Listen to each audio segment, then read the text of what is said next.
to the sweet spot. Where the sweet tea said just keep it hot. Just keep it hot. Welcome to the sweet spot. Come on, everybody. Just keep it hot. Just keep it hot. Just keep it hot.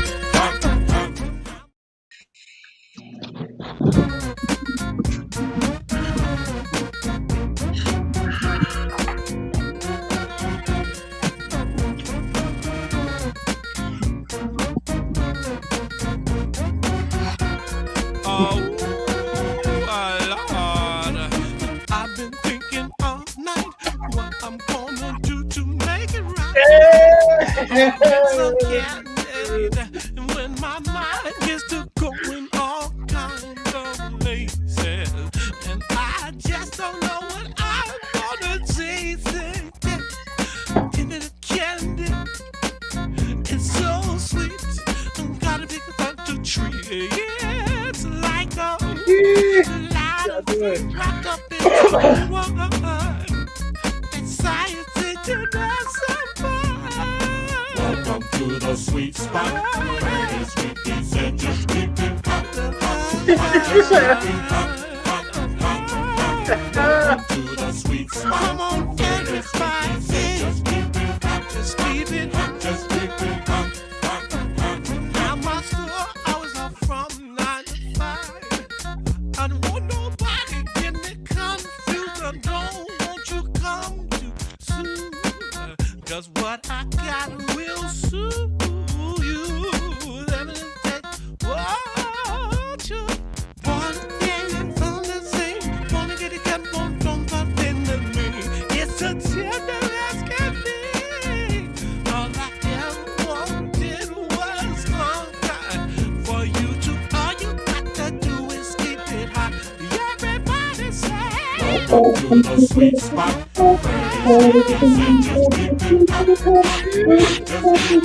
Just keep it hot, my lady. Welcome to the sweet spot. That's all I said. Just keep it Welcome to the sweet spot. Baby, just keep it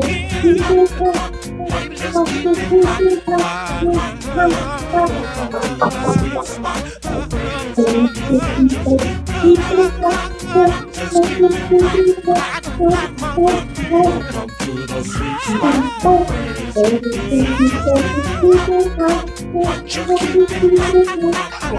Welcome to the sweet spot.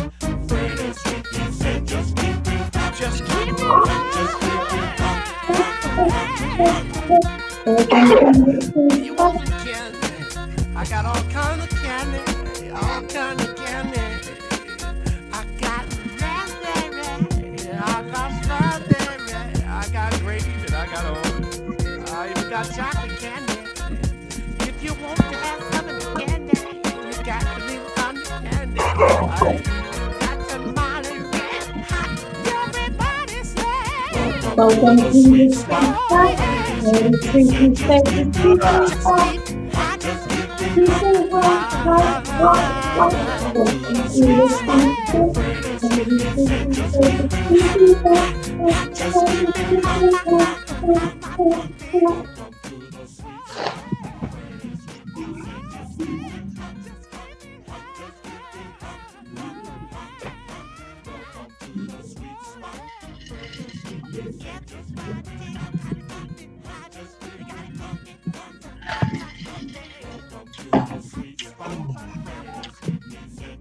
Oh. What about now? Oh, there we go. You guys can hear me? Now we Thank can. you. Shirley, you supposed to be reading the status or something. You like, let me know, man. Don't be leaving me out here, man. I'm out here looking bad out in the streets, though, man. But we always, like I said, we gonna just always keep that shit really 100. Flaws and all, ass and balls to the wall, whatever the fuck. Like, we just gonna turn up. Now, what I'm gonna say again, give everybody a proper introduction. I know y'all was like, hey, this shit is like the Forrest Gump speech. When he came back from Vietnam, you know, and they pulled the plug on him and he couldn't hear, but I did it to myself. You know, I want to tell y'all about when I was out there in Vietnam. Hey, man, who you on the phone with? Nobody. I'm Tell them if it ain't about money, then you ain't concerned. If it ain't about the like TWZ Productions, homie. Hey, so what's up, everybody? How you guys doing? Chilling. Blessed to be alive. You doing bad today? I'm proud. You said what? I'm black and I'm proud. You light and you brown. This thing's tripping. How the fuck you light and brown at the same time, my nigga? Damn right. I'm gonna do it both ways.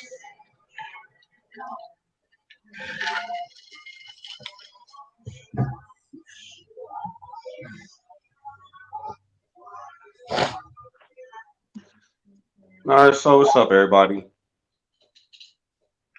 How you guys week was? How you guys week been going so far?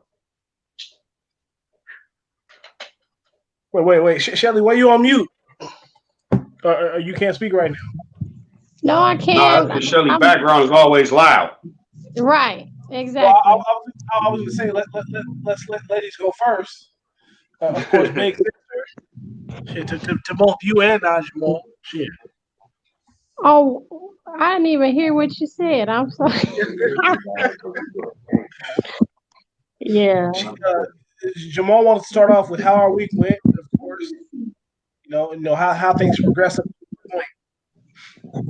As far as what? Just like, God damn it, damn, just answer the question. I'm like, as far as what? Because everybody is in the same position in the house. All lockdown.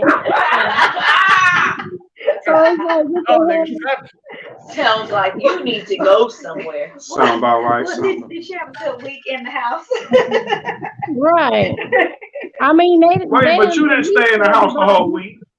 They didn't release everybody, but they released everybody because all these people who got this COVID shot gonna start giving it to other people. That's why they released us. So let's see in 2 months what's gonna happen. So in 2 months gonna be some Walking Dead type shit. Real talk. Our songbird. Look, I've already been shooting. I've already been practicing. So don't come around my area. Anything. I'm shooting your ass there all night. But everything's good.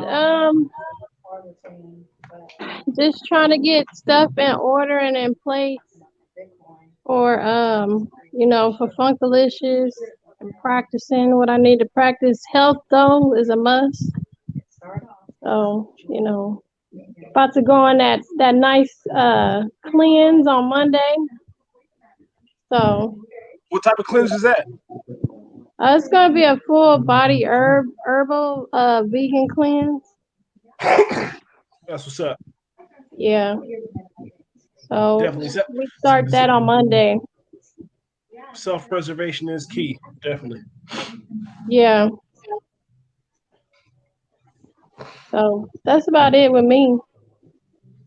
As for me, shoot, I'm just trying to get into that entrepreneurial type of spirit. I mean, I've been about that for the past 3 months. I mean, working has been it's been too taxing. It's been to the point where it's like all I do is work, and I'm starting to realize that if I get to a certain point or a certain age where I'm like, damn, I done spent 20 years in the job force working, but not having put into my dreams, which is in music and stuff like that, I won't be satisfied with life. And I don't want to get to that age. We don't know how long we're going to live, but we don't want to get to that age where like, damn, I regret not doing this. So I'm just trying to, my whole week, this last week has been just geared towards trying to start up this new business into advertising. It's been ups and downs, but hey, I'm here talking to y'all beautiful people. Melanation in the nation. That's about it for me. Just trying to start a business right now.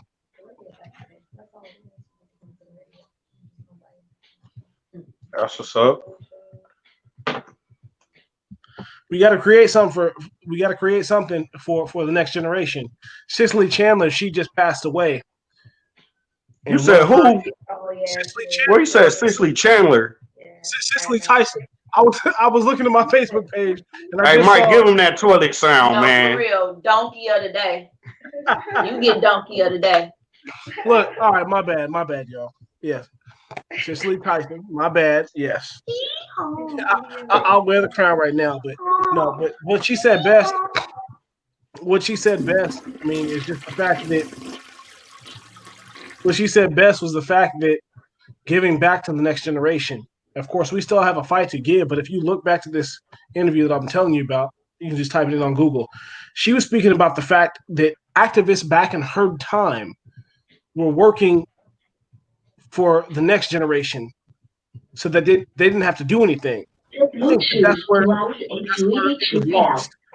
The next generation felt like, okay, the generation before us did everything that they needed to make sure that we were good, so that we don't have to fight for anything. That's where I feel like the miscommunication was lost. They did do anything and everything they could do to try and make sure that we didn't go through hardships, but we still need to continue the fight. So that's one of the things I'm trying to continue is that generational type of wealth. That's the only way that we can do that, and that's the reason why I'm trying to start my own business to get back to my own generation. We can't uplift our own selves right now, right here. Like all this talking and yapping at each other, we can't do that. We have to start to learn to be a black conglomerate and start to grow money within ourselves. That's what Nipsey was doing. Rest in peace. We need to start that we need to start sowing those seeds back in the community. That's the only way that we're going to become kings and queens officially on this earth. We're already kings and queens in our hearts and minds, but we need to prove it to the rest of the world too. So, Hey, Brian and Jamal Lamaj. Hey, you guys need to watch this documentary on Netflix called Sam Cooke. oh yeah, I watched it. You I watched the believe killing of Sam Cooke, the double killing? I think I watched it. I'm not sure. You said on Netflix? Yeah. It's about him, about how he got killed. He got shot. Yeah, how he got shot? Yeah. So did you pay attention to that documentary? Because everything Not he was really. doing is what Nipsey was trying to do as well. Go back and No. watch it and listen to it. And you have to put in certain things in place to protect yourself. Yeah. When we want to go to that next level as far as legacy is concerned, we have to protect ourselves because if not, then we don't want to be like Nipsey or Sam Cooke. You know what I mean? Yeah. And I'm feeling them to understand where you come from.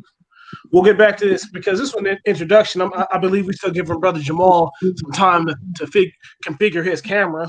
But no, I'm believing what you're saying. It's levels to every single part of this life. If you want to live the bum life and you want to be on the side of the streets, it's levels to that. And you're going to go through those levels. But if you want to be one of the richest people on the earth, it's also levels to that. It's secrets and that you need to live by to be able to adhere to be able to survive in that lifestyle. So I'm definitely hearing what you're saying, because if you're making $1 billion like Jay-Z is, you have to know how to swim with those sharks. If you haven't done the reading, if you haven't done the proper education, knowledge, you're going to become one of those guppies. So hold on, I'm getting a call from another brother.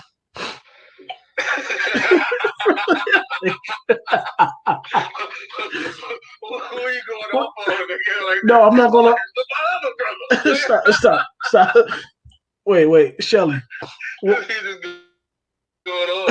Yeah, that's my other brother. Bro, hold on. Anyways, what happened to Jamal? Are we still on this? He's still on. I think he just fixing his phone or something. The camera. Okay, hold on 1 second, Shelly. Hey, Jamal, where you? Jamal, Julian, where you at?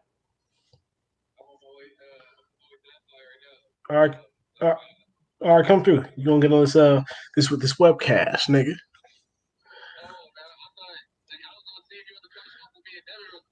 Where at? I mean, I'm down. Just come through. Come through to my house real quick. Come with you. All right, come with you outside. All right, peace. Oh man. So, No, Shelly. but I understand what you're saying as far as you know, we have to leave. You know, me as out of anybody know that. You know, with the 5 kids, you got to leave a legacy. You know. Yeah, man. Yeah, I mean that's what it's coming down to because if we don't leave something for, and I'm not saying like, oh yeah, you gotta conform to everything and just believe anything and everything, but we have to. This is one thing that I'm mad about is I'm African American, truly African American, right? There's a disconnect between those two. So there's never going to be an enterprise or conglomerate that you can say, oh, yeah, this came from Africa. They're funding us because it's all outsourced by Europeans. But you will hear, oh, yeah, this product right here is based or it's come from a certain place in Europe. They have a backing, they have a history, they have certification, if you will. So that's the one thing that I'm really trying to get nailed down. I'm not trying to work a 9 to 5 for the rest of my life, knowing that all I'm going to do is be getting ready for my retirement, knowing that I just had children. That's stupid. Why? What I'm trying to do is I'm trying to hustle right now. If I'm not worried about sleeping, if I'm not worried about fatigue, if I'm not worried about all these other things that we always have to worry about going to 9 to 5, why am I going to really kill myself over going to that 9 to 5 rather than killing myself over trying to figure out a way to get a fortune? There's a plethora of ways. We live in the land of the free. So I mean, that's Because if you die today, your job gonna replace you tomorrow. And it's gonna be somebody there. It's gonna be somebody there at your job that's not gonna even remember your name next week. not at all, not at all. And out of all the times that I got an employee in the month, people come up to me like, "Oh yeah, bro, I see you working hard. I see you working hard. You see me working hard now, but you're not going to see me working hard anywhere else, or you're not going to see me die anywhere else." So this is not a compliment to me. This is just like keep doing what you're doing, but it's TMC. The marathon will always continue. Hey, that might be a mixtape to even honor Nipsey. TMA TMAC. The marathon always continues because I mean that's what it is. We have to have an entrepreneurial type of mindset when it comes to our next generation because just like Cicely Tyson, my bad for the last mess up, just like she fought for those provisions for us, we need to start really fighting for the provisions. We have not been doing that. And I think we'll cover this probably in one of the next segments in our topics. But this generation, we haven't been going to picket. Those are white people with the Black Lives Matter. Majority of them. We need to really form some type of like Black Panther movement in solidarity. And I'm talking like Black, like Africans and African Americans. We have to find some type of solidarity. I think, I'm sorry, may I add to that? If you get enough wealthy Black people who really care, then that'll happen. Yeah. Like, not like, I'm not saying like the Black people are the celebrities, they don't give back, they do. But you need that one that really has that strong motivation to make that kind of change. Because at the end of the day, money sets the best example. Poor people doing it ain't gonna matter. But if we was a bunch of rich Black people doing it, we get noticed. Yeah, and then that's when they kill you. So that's why I said you gotta put certain things in position. Who made the history book survive? It's just all on what you believe in. If you truly believed in it and you died that same day, you can say you have no regrets. Well, some things is not what you believe in. Some things is fact. And the fact of the matter is, if you go into our history, a lot of our Blacks that come into money and can make things happen that are out loud are killed. Okay. Well, a lot of people don't believe wait. things. Wait. So I hear both of your guys' sides. Let me interject and say this because I hear Shelly and beautiful young queen. I don't know your name, but I'm gonna get to know your name right now.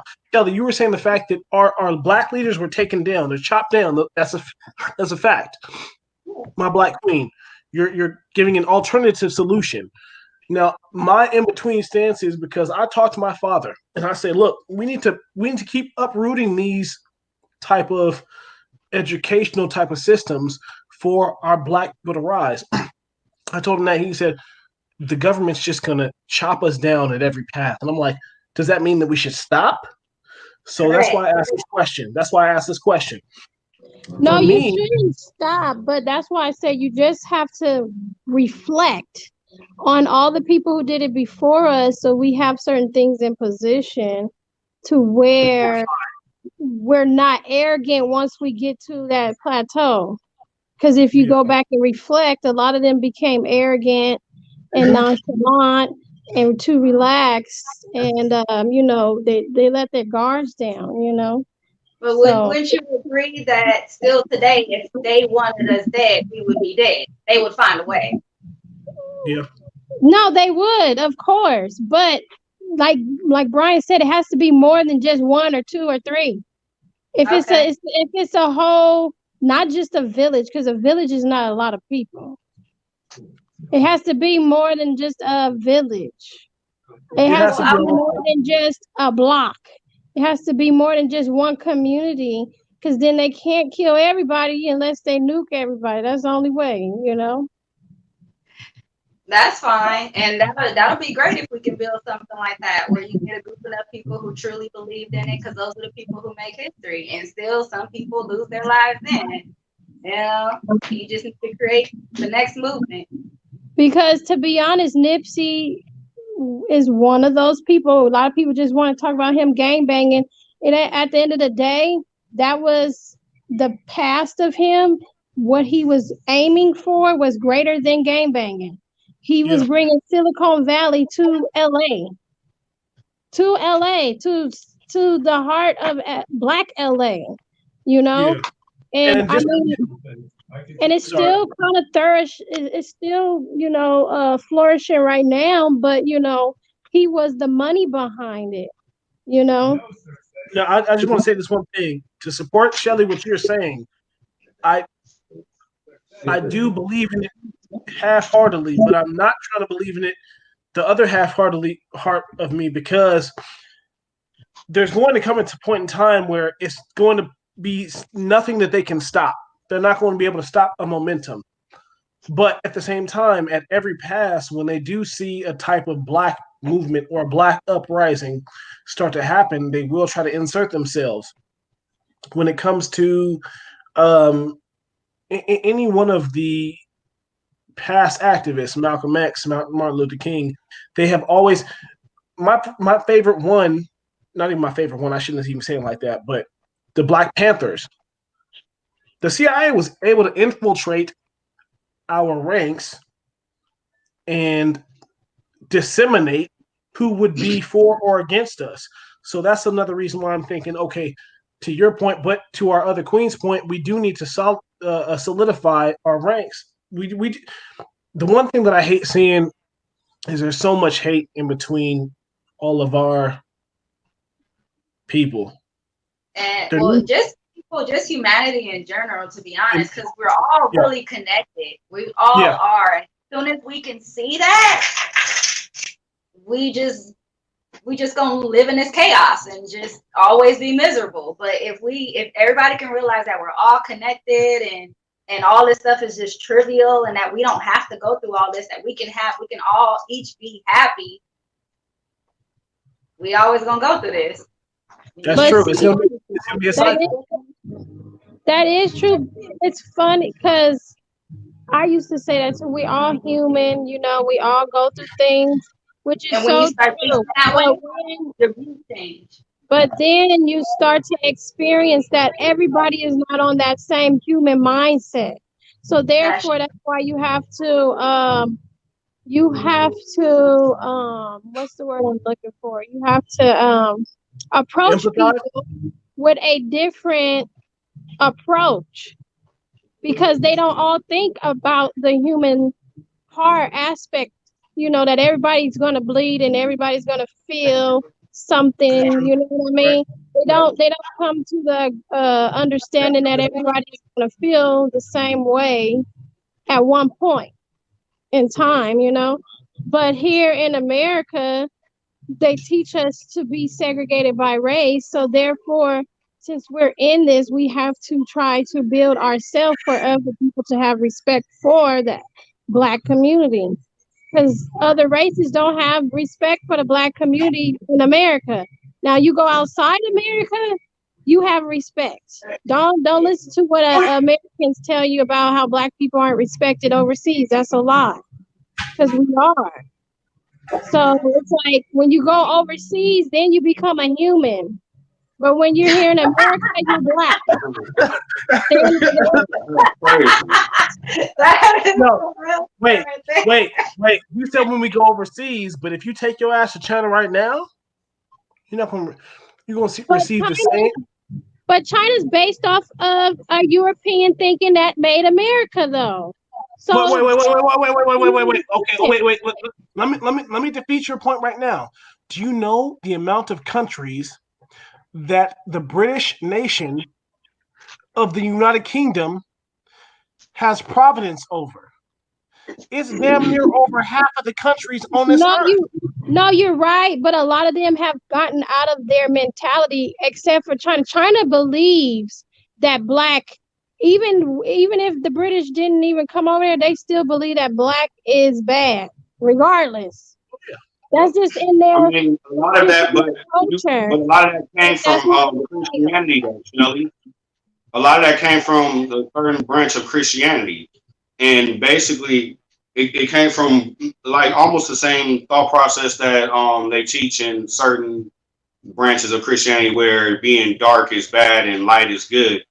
Because you got to think of it like this: some of the original Chinese were Black, and then majority of Asia is dark skinned people. Like majority of Asia. Those Mongols Like be pretty dark. most of Asia are people motherfuckers that look like us, not look like us, but our skin complexion. Like on some real stuff. Like there's a lot of people in Asia that look a lot like us, Shelly. But the right. thing is, like you said, there are certain places that do have a ancient European-esque mindset of Black is bad and white is pure. But then it's funny, the reason why they can't figure out dark energy, and this can translate into our spirituality and astronomy part. Let's put that up on the screen, Mike, as we transition into another topic. Right now, we're going to dig into spirituality and astronomy. That can also go into, determine, signs or whatever. But I mean, well, horoscope, earth signs or whatever. But what I mean is the whole point of that is this. They know we're the majority. You feel me? So for them to keep a certain stranglehold over us, they basically, they fuck you. As we flushed in the last topic.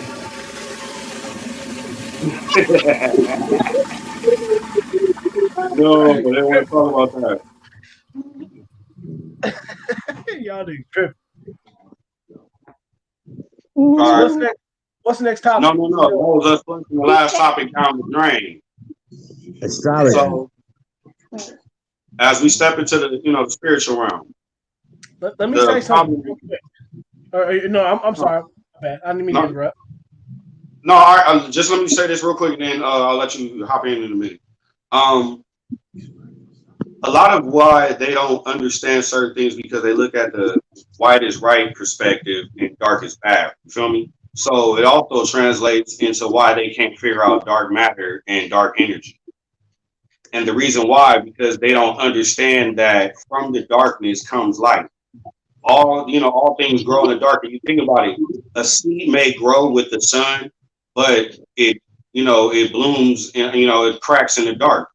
Inside your body, your soul is inside your body. All your organs and everything is done in the dark. That's why they say you're ugly on the inside. Because if you flip the motherfucking inside out, it don't matter who you are. You don't look like meat off of Mortal Kombat and shit.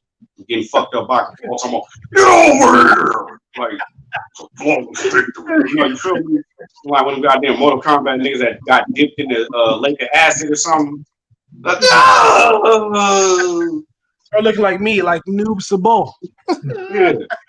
New selfies. Johnny Cage.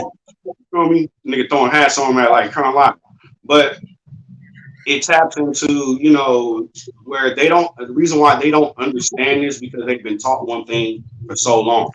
And you got a lot of scientists that try to discredit the existence of God and the existence of a higher power. But one thing is the best scientists will tell you that there is a higher power. They can't explain it. They don't know where it came from. Somewhere. Exactly. Yeah, it came from somewhere. Even if no matter how big or how small, there is, there's a start, and they do believe that there's an end. But this is the thing: the funniest shit that we do as men or as humans, we try to predict when the end is going to be, and it's like, how the fuck we don't predict the end and we don't even know how it started? Exactly.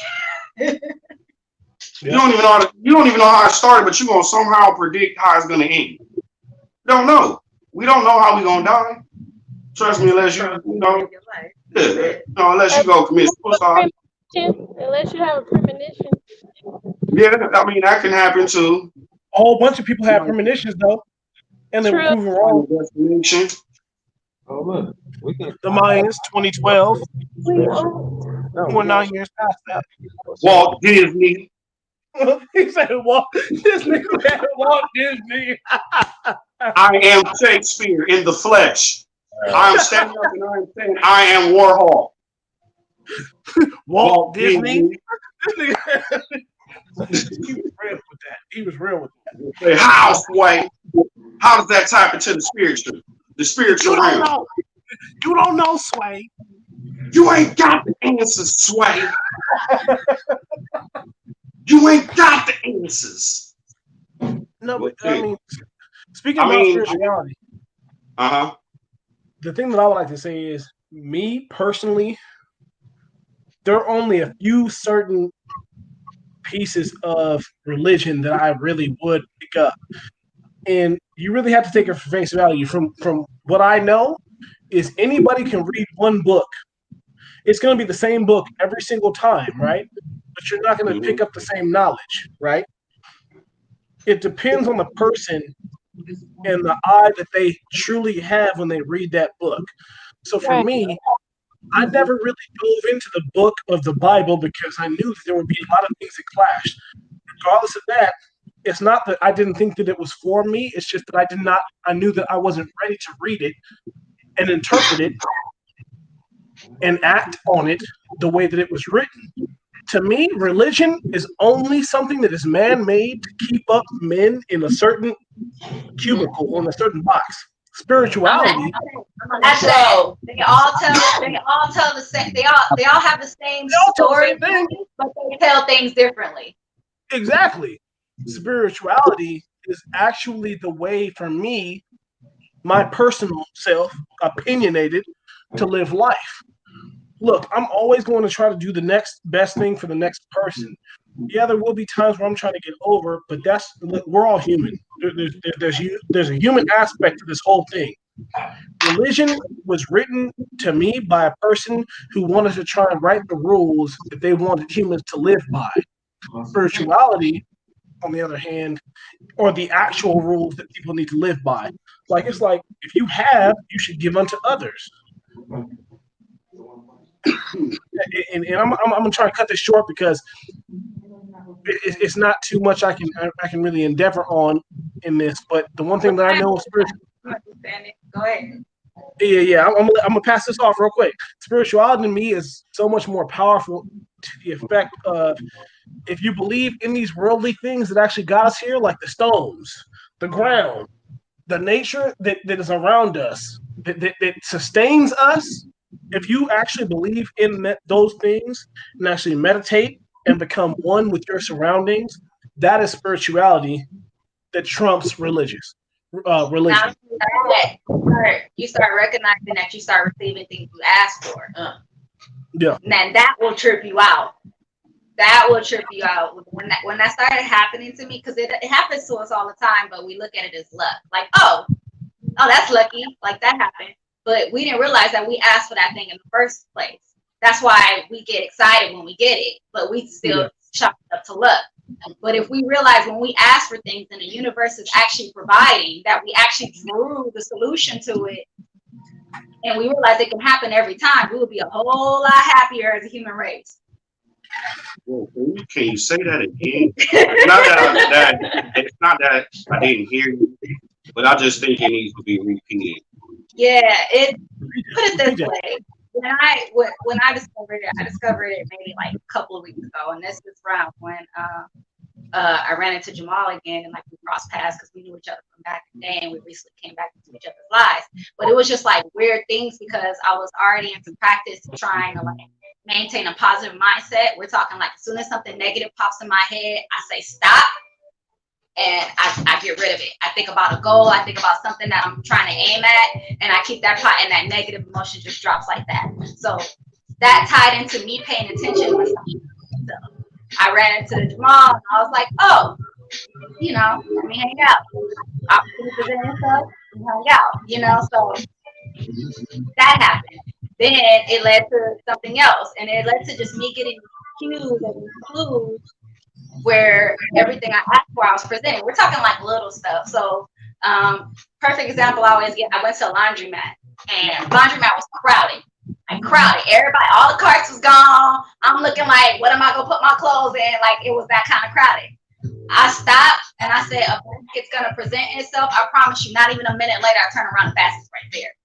Like stuff like that. And it can just build, because once you build on that, you start realizing when you ask for things, like everybody asks for money. How many times has everybody thought of an idea? An idea out of nowhere that they thought it was a good idea, but by the end of the day, you forgot that idea.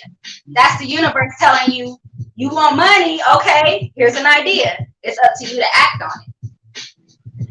So it was like something like that like had me going. And when I say what I felt like I unlocked another part of my brain, and it just started going. And I said, when my mind was going, we're talking, I was losing sleep. We're talking like waking up 3 o'clock in the morning with ideas popping in my head, because at that time I wanted money. So I was waking up to ideas, and I was like, okay, I gotta write all this shit down because I don't think I can do it all at the same time. But the point is, I'm gonna try. I'm gonna act. The point is, I'm gonna try, because how many times have I let another idea pass by, and I'm sitting over here complaining because I'm in the same financial situation, But then, so what I did, I started going on ideas, and it's like everything's starting to connect. Because what I'm doing is I'm having the proper resources pop up, them telling me, giving me information that's enticing me, things that I probably want to invest in, because I want to make a difference. So these are all cues. These are things that I'm asking for, and I'm just receiving them and taking them. And that's what you do, because once you receive it, you start seeing it all the time. And that's when good things just keep coming your way. You find yourself sometimes you just naturally being blessed. Just naturally. It just starts coming to you just naturally. So I was like on this crazy wave, like this amazing euphoria, where to the point to where I was like, oh my goodness, am I ever gonna come down? And it started tying into like, so everybody knows like people have vibes with like energies and everything like that. And we all got that general idea, like when people got bad vibes, or if you don't want to hang around that type of person, that's energy. All that's energy. But if we could get to the point to where you could just like see a person's aura, or feel like, vibe with nature and stuff like that type of level, that's unlocking more parts of your brain. That's a trip, because we are capable of doing, like, that whole God made us in his image. Yeah, he sure did. But the biggest part is in our brain. If we unlock that mug, we can do a whole lot more. That's where, like, telepathy came from. That time, okay, how many times you been with your friend and you say something and they be like, bro, I was about to say that. That's telepathy. That's some brain cells in your brain transmitting thoughts. It's been proven, like, there's studies out there. It's a trip. So, like, we got the power. And so I was like, just like super stoked. And I swear I looked at like a crazy religious fanatic, because I wanted to tell everybody. That's my thing. I wanted to share. So we're talking like, if I wasn't in my right mind, I probably would have wondered that night and told every person I walked into, like, Why do you not know this? Just do it. Just do it. Just stop all the BS. None of that stuff matters. Whatever you want, your dream, just unlock your brain. Just ask for it and you'll get it, and just work for it. Don't expect it to just drop right there in front of you. Just put in effort. What do you got to lose? Being more miserable for the rest of your life? I'm sorry, I'm done, I'm bored. That's why what's the difference between like our generation is because we got a different mindset. And I think, like I said, we're capable of so many things. And it's like you see it around our age, we see what the people in the past did, and then we look at, I'm sorry, I don't have too much faith in the YouTube generation, but I like to say, there's gemstones out there, just like there's gemstones in our generation. There's people who want a difference and want to change, and those is what keeps the human race going. So we have a question. Hey, park up, just come because it's raining now. Sugar Bear. What was that? Sugar Bear asking. Hey, Brian, wait, hold on, Shelly. Brian, Mute your mic.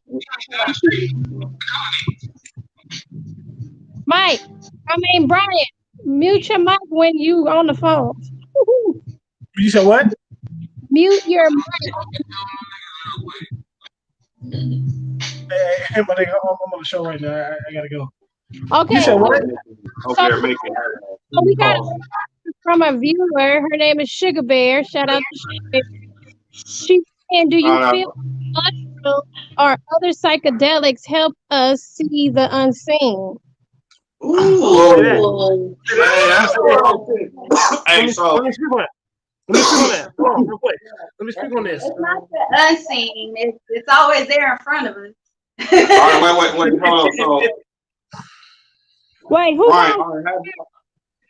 Wait, all right. So this is the thing. I'm gonna ask Brian real quick. All right, so Brian, you've experienced shrooms before, right? Oh yeah. Okay. Oh yeah. Oh yeah. Oh yeah. Oh yeah. All right. So, what's your interpretation, and how would you answer that question? So for me, shrooms definitely did open up a lot because of this fact.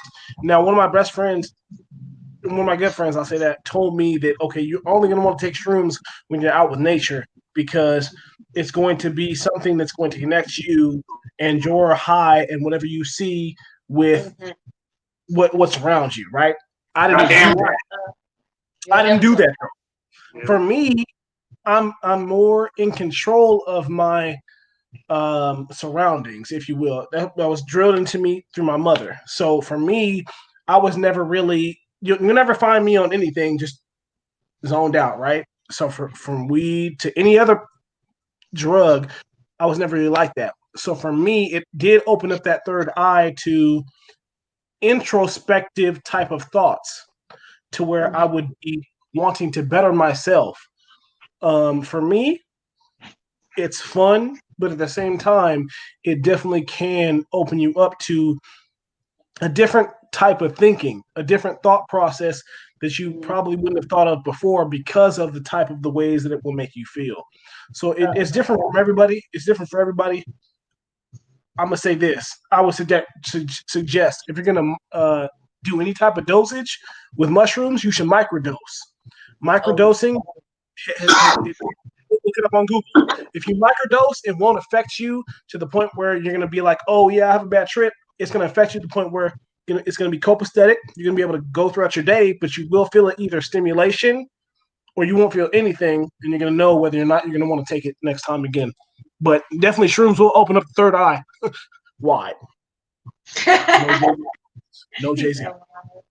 Yeah, I think the only thing is the difference between people who are woke and probably experience it is the ones who believe it still like the next day or two. A lot of people just go back to normal. Well, the next question was read it, Shelly. So Sugar Bear asked another one. So once you are connected and have an epiphany, what's next after you? So, if you believe it or not. To answer that question, right. once you have an epiphany, and this is the thing, it's not really honestly whether you believe or not, because it's a lot of things that we don't believe, but they We just don't are. take action. We You don't know, take. and trust me, you do have an epiphany when you do shroom. I mean, once you do that shit, and the reason why, prime example, this show was part of my epiphany that I had in my life. And I started understanding that the 6 degrees of separation are a motherfucker. You know, prime example, everyone that's in here right now that are connected somehow, some way, is through 6 degrees of separation. Prime example. I got connected with, the creator of TWZ Productions, through his lovely wife. But the craziest thing is, me and his brother had already been friends and had already done a song, and I had no idea. But just good people are good people, 6 degrees of separation. But my third eye being clarified when I tried shrooms. I consumed shrooms a couple of years ago. I was working in La Jolla, and there was this Indian reservation campsite, and I was working this event where it was basically a party for 3 days straight. They were playing house music, techno, grunge, or whatever, drum and bass, all that stuff, right? And the time that I had my trip, there was this African American female DJ, was the only one, right?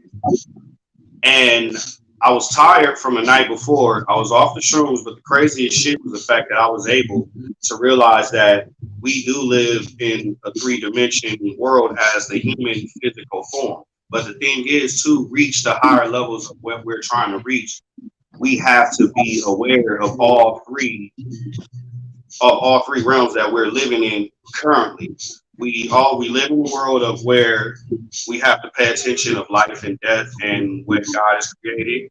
Also, we live in a world of where we dwell spiritually, which is the church. But also, too, we have to make sure and pay attention that this church is still protected by our mind. Our mind protects our body. Covenant. The covenant is your body. The covenant. Exactly. And how I realized this, I was walking down this path, and it was a rock path, right? It was basically just all like big rocks because it was there for when the river overflows. But for the most part, it was a walkway. So I'm walking down this path, and it was full of rocks. Now on my left, the party is going on. It's a bunch of music. Everybody's dancing, having a good time. On my right, there's a stream flowing with the trees. I can hear the birds. I can hear, the animals and everything. But while my mind is paying attention to this, I'm walking and realizing I'm starting to stumble over these rocks. And the reason why, because I allowed my mind to drift away to where I wasn't paying attention to my body. Exactly. I wasn't centered. I didn't center myself. So some people are self-centered, but then you also have to center yourself at the end of the day. And I had to realize, yeah, I can, enjoy the party, you feel me? Or I can get lost and enjoy nature. And then I realize that my body and where I'm moving is still most important. Because in order for me to walk and focus on this rugged road, I had to bring it all together. Then after that, when I went and took a nap, that's when it tripped me out. My boy told me, he said, because I was worried about taking a nap, because, you take some shit for the first time. I'm like, man, what the fuck is this? Like, hell no, I ain't gonna go to sleep on this. Am I gonna wake up? He said, no, bro. Like, you're gonna have some of the trippiest fucking dreams you ever had.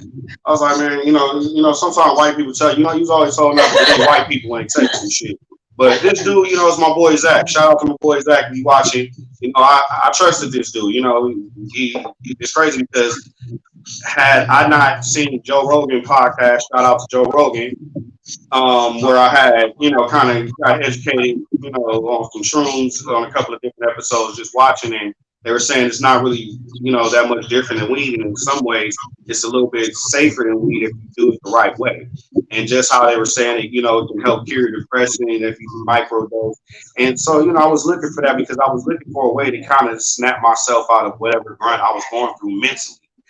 And so when I had experienced this, I was like, damn, this is dope as fuck. Like, I went down and was chilling with these people at the party because the night before, I'm looking at all these hippie motherfuckers and I'm looking at them like, what the fuck wrong with these goddamn people? Like they weren't tripping out, but they was just like, you know, they was grooving, you know, to like techno and shit. And I'm like, okay, like the shit we grew up listening to back in the 90s. So we used to come on in the morning and we used to be like, what the fuck after Baker Boys went off.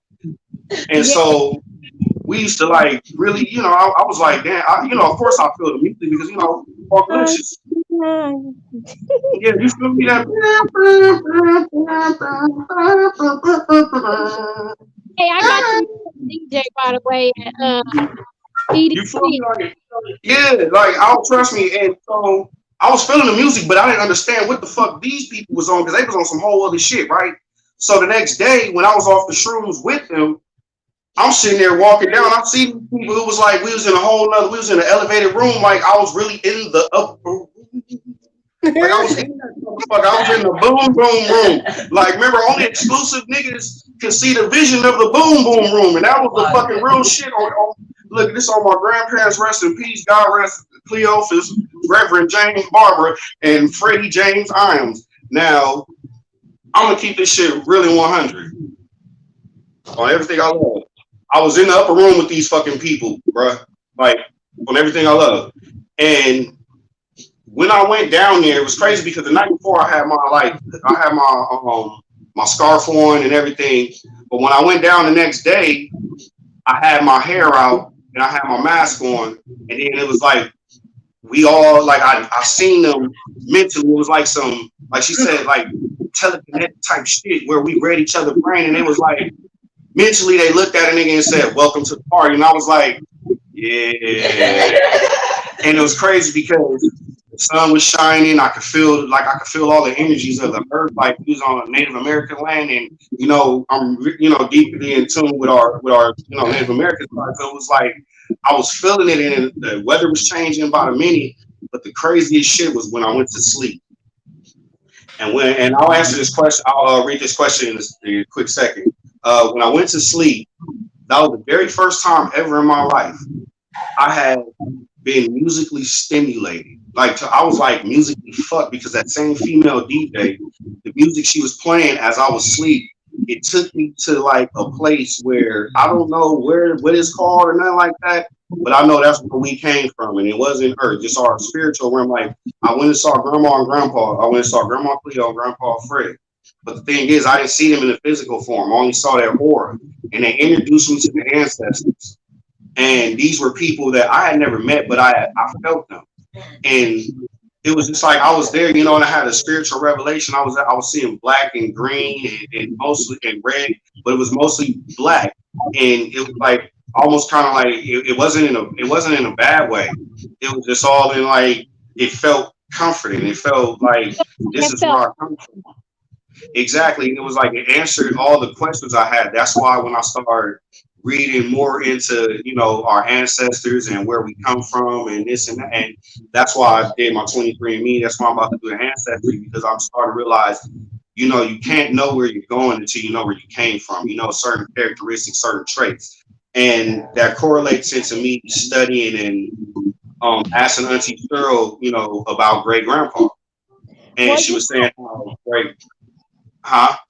Well, you know, also, like you said, you got to know the past so you know where to go.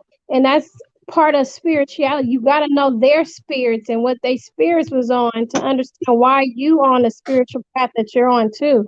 Because we can't repeat spiritual paths, and good and bad. And some people don't understand that some of their negativity comes from their parents or grandparents not telling them about stuff that happened in the past, so they don't do the same thing again. They think, oh, these are secrets. I have to keep them for the next generation. No, you teach the generation not to make the same mistakes so we can have a better life. And that's one of the in the Black community is that we like to keep secrets, even though our grandmother told us. Wait. But I digress. You know, the one tell secret the white people told all the other white people. You want to hide a secret from a Black person? Put it in a book. Put it in a book. I've been reading For the past 2 years, I've been reading hold on, you guys, 30 hold minutes, on, hold on. 30 minutes, Wait, 30 wait. minutes Mike, to can 30 you days. bring up Sugar Bear's question once again? Because I don't want to like ignore them. I'm sorry, you guys. We can get to that. What did it say, Shelby?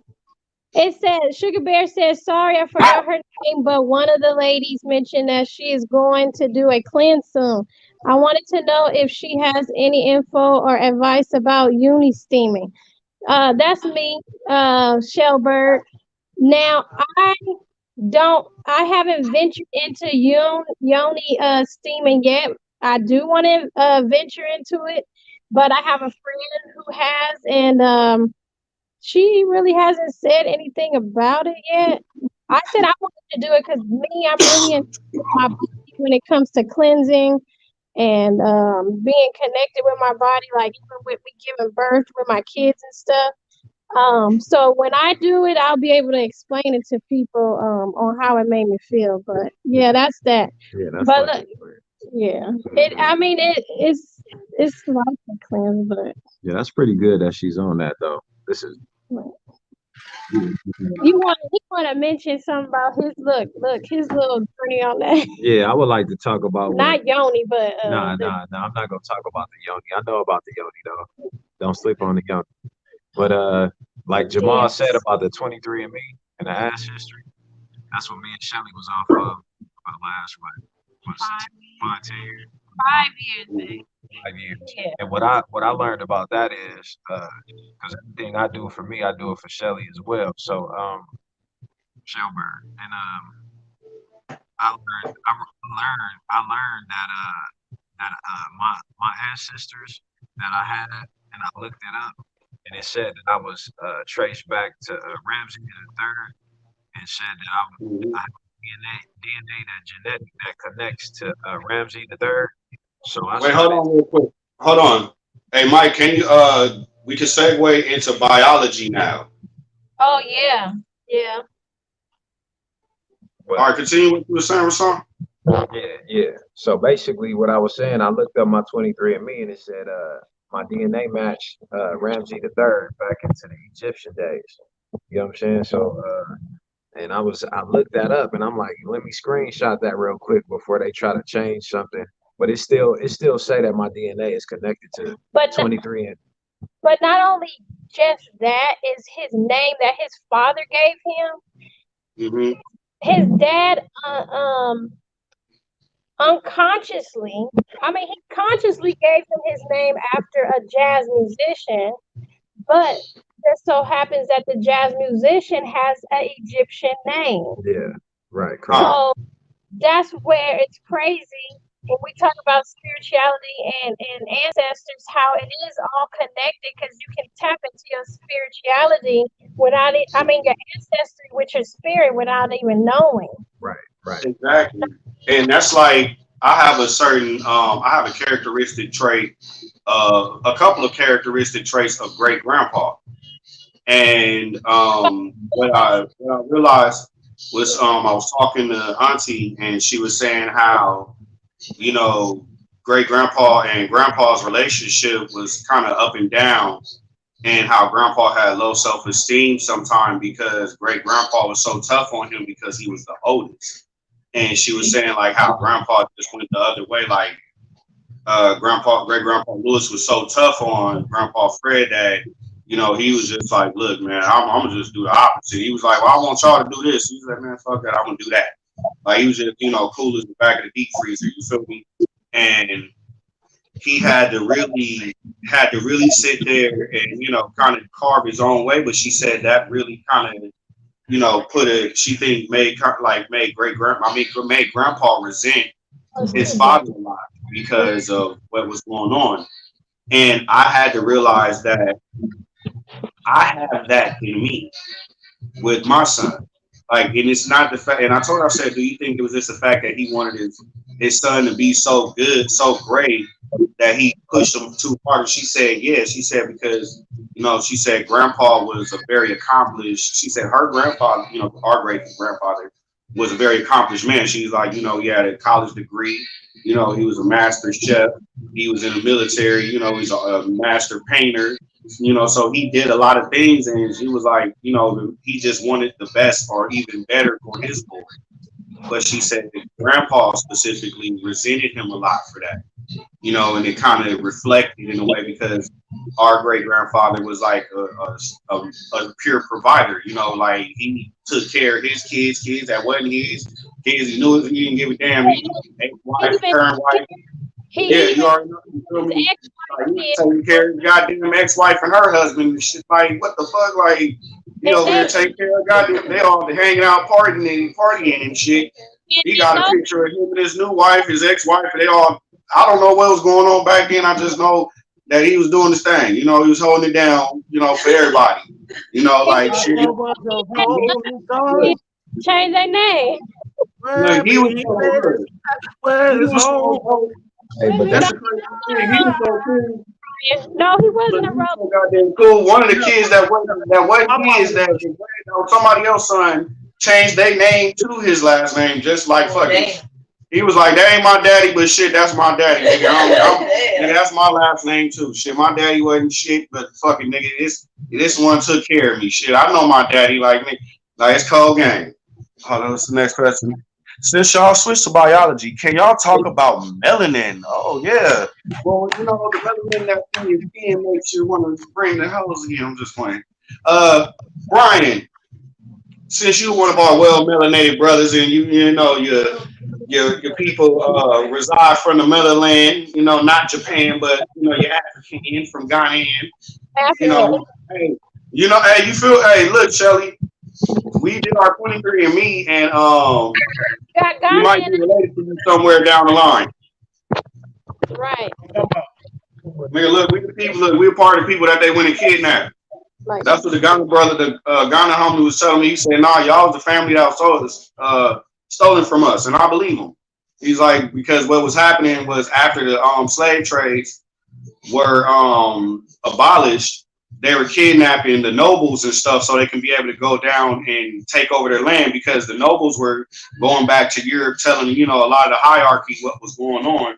So what they started doing is going to kidnap a lot of the dukes, the kings, the just a lot of people, the monastery and the hierarchy, so they can be able to take over the land. Because it's like if you take out the leaders, you take out the bunch, and that's how they've always done us. And the reason why, because they know genetically we have this in our DNA, us African Americans. A lot of us have this in our DNA of ancient ancestors who were of a higher, upper echelon.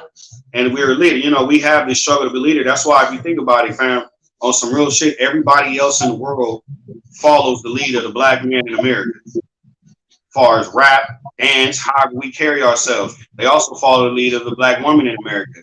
How they act, dance, carry themselves, whether it be good or bad. I had to interject in that. Uh-huh. They will take anything and everything that is a positive of ours, but they will not, and they will reject anything of the negative of ours. Yeah, I.e., they they will. do. Yeah, they They do. just make it a positive for them. Yeah. It's positive for them. It's okay for them to do No, it. no, But it's wait. What I mean by that is you will they never see. You will kill the head, and the whole body will That die. body will die. That's real talk. which black people are the head, to be honest with you. We just don't know it. All of us don't know it. Like it's some of us Yeah. that we are the head, but it's a lot of us don't think so. I mean, prime example. I remember when I was going to Hart, and the white kids used to sit there and copy how I would Yeah, talk, how I would act. They would copy my lingo, and I'm yeah. like, what? No. Let me interject. I found my footing. You will never find a white person doing the things that would objectify or would denounce a black person in their own community. You would never find them doing those certain things. You will find them imitating the things that would make them cooler or more affluent in their group Yeah, amongst themselves within that culture. This is what I mean by that. You're not going to see young Devin or young Adam or young Christian going to the corner store to get a backwoods for a blunt. And if you do see him doing that, You need to get out of Santa Clarita. no, Hey, that's not true, Brian. You know why it's not true? You let me finish. You let me finish. You let me finish. You let me finish. Look, Adam might go to South Central. He might be in some part of a town to do that. But look, No, he's postmating them, Brian. Postmating them. But she said they're getting them through Postmates. They get them through Postmates from 7-Eleven. I have your blunt. I have your Dutch. So what we've seen. Hey, No. Brian, say what you gonna say. Yo, I understand that you saying what you saying, but I'm gonna have to say that you wrong on that one. You know what I'm saying? I want to hear it. I want to hear it. I want to hear you. You know what I'm saying? I'm not to put you down, but I'm just gonna tell you like this. Like I didn't shit when the pandemic was down, bro, and nobody was on the streets. I was delivering everything you just said to the white people. And when I say white we delivered all that. and when I say white people, I'm talking about every different thing you could think of: lesbian, gays, dykes, That's shit. the same thing as lesbian. All different types, all different type of flavors of them. You know what I mean? They really was buying a whole bunch of stuff. They had me going back to back. So like, even though like we say like, oh, we don't have, in their communities they don't have liquor stores and stuff like that. They still buy it from other communities that have it shipped to them. Even if they have one of their servants go grab it, they still be off of it. Because I do feel in my heart, since I've been on earth for 38 years now, you know what I'm saying? I just had a birthday. Birthday, belated. And as far as I've been on this earth for this long, I can actually tell you that they actually drink and do a lot of the drugs way more than us. And the reason for that is now they just keep it a secret and we loud with ours. That's the difference. The thing is, to be honest with you, white people actually have a good business savvy to themselves, but black as a whole, our structure and everything that we represent, we give all of our money back to these names, these last names in these industries like Walmart, Pizza Hut, all of these entities. And at the end of the day, we have not gave none of this money back to our melanated community. So that's pretty much really what it's about. It's not the fact that white people are better than us. It's just the fact that they have a better structure when it comes to how to do stuff. Yeah, and understanding their wealth, their generational wealth. And that's something that I was speaking towards.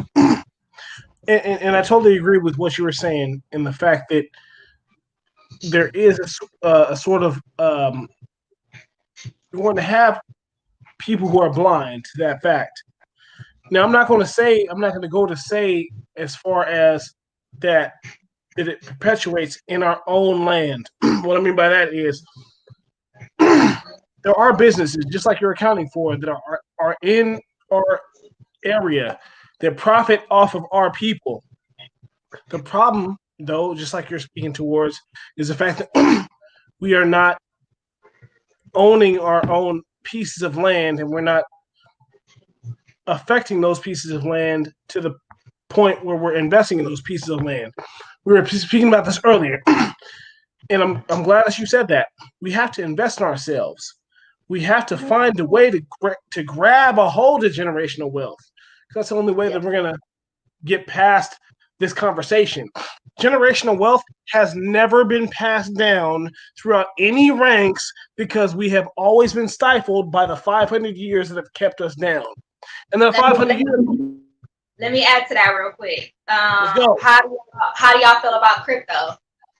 Oh, let's get into it, sister.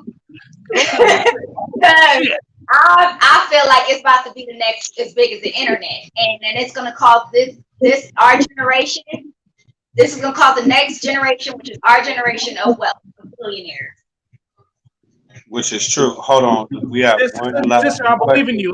Let's hold that idea for another Yeah, no, we're gonna segue into that next.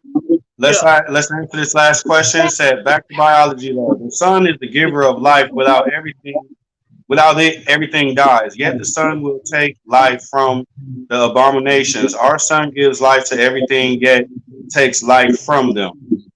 Which is true. I mean, too much sunlight, too much overexposure to sunlight for anything without water or without the proper care or without shelter, without nutrients, could be, detrimental to its life. There are things that live honestly without sunlight.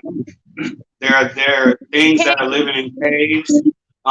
They've discovered, lakes under frozen bodies of water or just frozen tundra down in Antarctica. They found, different species of fish or just different kind of animals around the world that have thrived without sunlight. And it also kind of, speaks into if there's possibility of life on other planets, which could be a definite thing.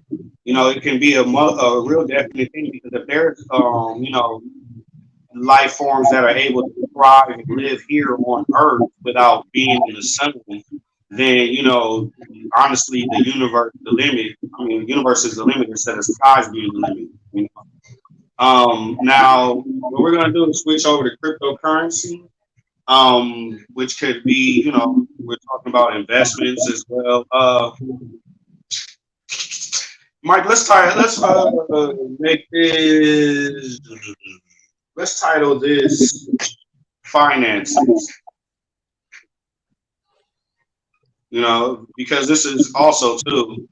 I think something that we don't talk about enough as a Black community on how we budget, especially as parents, as single, individuals, single parents, or, 2-parent, 3-parent households, or not 3-parent, but 2-parent households, and, multiple children, and also too, where, what is the mentality going forward? What are we planning to do just as a collective, even as individuals, to bring to the table as far as, educating our brothers and sisters on investing, investing in stocks, which is something that is kind of relatively a foreign subject to a lot of Black people, but I've noticed it's become more prevalent within just the past few years. And the reason why, because everybody's kind of tired of going to jail for hustling about some motherfucking dope, whatever. That shit is old, and there's a lot of negativity and a lot of, bullshit that comes along with that. But one thing I learned last year, and it was something I had always, had a premonition about and always wanted to do if I had ever came into a significant amount of money, it was that I would want to invest in stocks. And I found out how to do that through, honestly, through Cash App. And, at first it was kind of, scary to me, but I said, fuck it. I took $1,000 and split it up and invested it into Cash App. And I was able to get, my investment back. I made some decent amount of money to where I was able to sell some stocks around Christmas and be able to, spend a couple of $100 that I made off of stocks for Christmas. And, it was a dream of mine to be able to do that. Now, I was ridiculed from the beginning by some hater motherfuckers, that was on some bullshit like, oh, why would you invest in that? You should have done this or that. I'm like, look, motherfucker, this like when you first play a video game. You're going to start off intermediate. You ain't never played the shit before. You're going to learn the tutorials. You feel me? And I looked at investing on Cash App is kind of like learning the tutorials into investments, trading into stocks. Because I'm like, I had never done it before. I just looked at it. It worked for me. I don't know about if it worked for anybody else. Yeah, you can make more money. But I'm like, I wasn't looking. Yeah, exactly. It's like, you start small. Yeah. It ain't like you dropped $100,000 in it. Yeah. And it's sad because I was watching a lot of people clown others for getting that LLC. I had to call people. I had to call motherfuckers out on social media about that because it's like, how's that a bad thing? Somebody wants to get their business license, regardless of whether they have, any kind of, stock or any kind of credit or whatever, or or collateral or whatever. The fact that a person wants to start their own business and not do a credit card scam, some EBT scam or PED or whatever the fuck, or try to rob some shit or do whatever, some county scams or whatever that people are trying to earn an honest dollar from starting their own business. Now whether they follow through, that's on them. But the idea, and that's fucked up to try to talk about people doing that, but that's just how we've been as a culture, here in the black community in America. And it's fucked up because it's like the crab in the barrel syndrome. One person probably. Here's what to get around that. And we've heard a lot of instances of people coming up in the game, in the music industry. We're going to get our whole family up out of that whole process, crab in a barrel. We really need to get back to basics, because I hate the fact that all we're doing, honestly, is hating on each other. If the white man's not hating on us, another nigga's hating on us. I've had that all my life. Or your family, which is bad. So we really need to devise a way, honestly, and I'm gonna push for this strongly because I'm African American. My father's from Ghana, my mother's from America, Alaska. I don't see the difference. I see the difference. Hold on. You're not gonna just skip over that. What? Your mom's a black person from Alaska. Yeah. So look. Explain that. I know. So okay. I'm gonna explain it like this. We'll do the finance. We'll get back to that later. No. It's gonna tie into the finance. This is the right thing to transition into. My grandfather, during I believe during the 50s, 60s, 70s, before I was born, before I was even conceived, he had a lot of riches up in Alaska. It had to do with, I think, liquor and stuff like that. I have no idea what his fortune was. Unfortunately, he lost that fortune. My mother was born 12 years after she was born. He lost that fortune due to his alcoholism. They moved back down to the South, where my mother's people are originally from. That's why I'm from the South. I like to deem me being from the South part of America. My father, on the other hand, was born in Ghana. Raised there until he decided to come to college. He came to college in Canada, got his master's degree in Canada, ended up coming to California, meeting my mom. Financially, the way I'm trying to tie this into is there is that big disconnect. Damn, I need to get my bases back. My one thing is that we really need to just teach we need to find a way to get past this smoke screen. Get past the smoke screen of there is this immediate type of wealth. There isn't going to be this type of work hard mentality. Because when it comes down to it, if you really want to get something that's worthwhile, you're going to sit there and hammer at it. Let's think about it. Anything that we wanted in our immediate lives, we made a process to go and get that. We put something in our heads to go and get that. It's going to be the same. People do. That's all they do. That's the only thing you got to do. Set a goal and you're going to achieve it no matter what. Exactly. I've been reading these books. Well, Brian, an example of that is when we did the Skyhawks. Mm-hmm. That was a circle of us. We were young. You know what I mean? Brian was one of the people who helped us come up with the damn name. It was a circle. Yeah, it was a circle that was at the house who came up with this. And we were only, y'all was like teenagers and we in our 20s. You know what I mean?